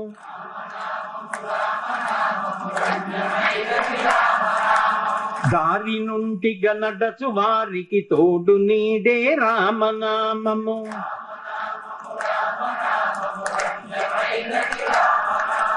కోరి కొలచిన వారికెల్లను కొంగు బంగారు రామనామము.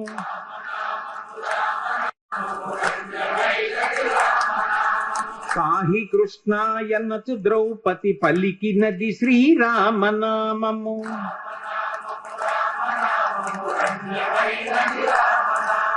ఆలు బిడ్డల సౌఖ్యము కన్నను అధికమైనది రామనామము.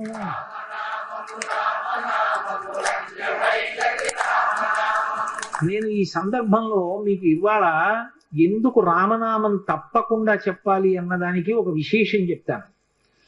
ఇవాల్టి తిథి ఏమిటి? త్రయోదశి. త్రయోదశి ఏ నెలలో వచ్చింది? మార్గశీర్ష మాసంలో వచ్చింది.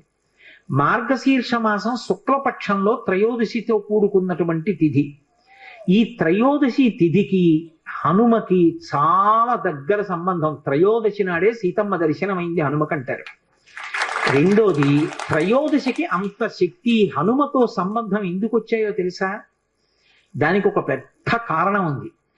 అసలు త్రయోదశి తిథికి హనుమకి అంత దగ్గరి సంబంధం ఎందుకు వచ్చిందో, ఇవాళ రామనామం మనం ఎందుకు చెప్పి తీరాలో, ఈ రహస్యం ఏమిటో, అసలు ఉపాసనలో ఆయనకి ఏ ఏ పళ్ళు నైవేద్యం పెట్టాలో, ఆయన పూజ ఎలా చేస్తారో, ఈ విశేషాలను గురించి, ఆయన దవడల వైభవం గురించి రేపటి రోజున నా చేత స్వామి హనుమ పలికించుకాక. అంత గొప్ప రోజున మనం రామనామం చెప్తున్నాం కాబట్టి చక్కగా అవకాశాన్ని సద్వినియోగం చేసుకోండి. నేను ఇంకో పావుగంట అరగంట చెప్పలేక కాదు, నేను చెప్పడం ముఖ్యం కాదు, మీరు కూడా అనుసరించడం ముఖ్యం.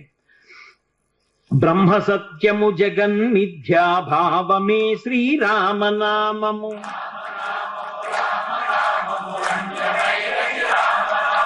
భక్తితో భజించు వారికి ముక్తి నొసగును రామనామము.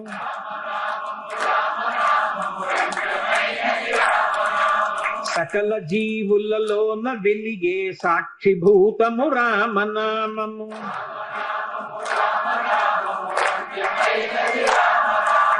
ఆంజనేయుని వంటి భక్తులకాశ్రయము శ్రీరామనామము.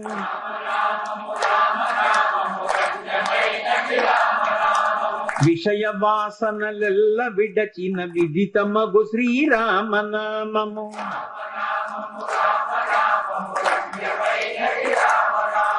నీరుగిరి శిఖరాగ్రమందున మెరయుచున్నది రామనామము.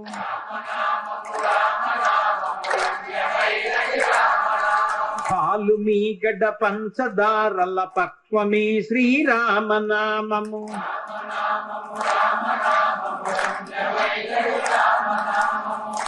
ఇంతమంది ఉన్నారు, నీ కంఠాలకి హనుమ ఎంత ప్రీతి చెందాలండి అవతల వైపు నుంచి. ఎందరో మహానుభావుల డెందమాయను రామనామము.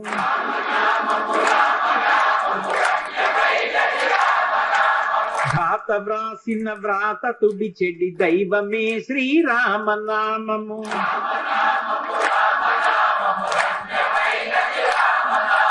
శివుడు గౌరికి బోధ చేసిన చిన్మయము శ్రీరామనామము.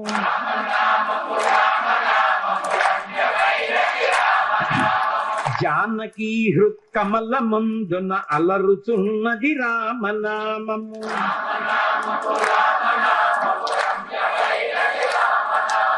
చిత్తశాంతిని కలుగ చేసిడి చిత్స్వరూపము రామనామము.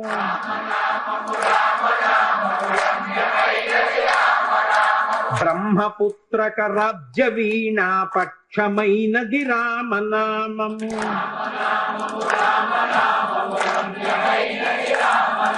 శాంతి సత్యాహింస సమ్మేళనము శ్రీరామనామము.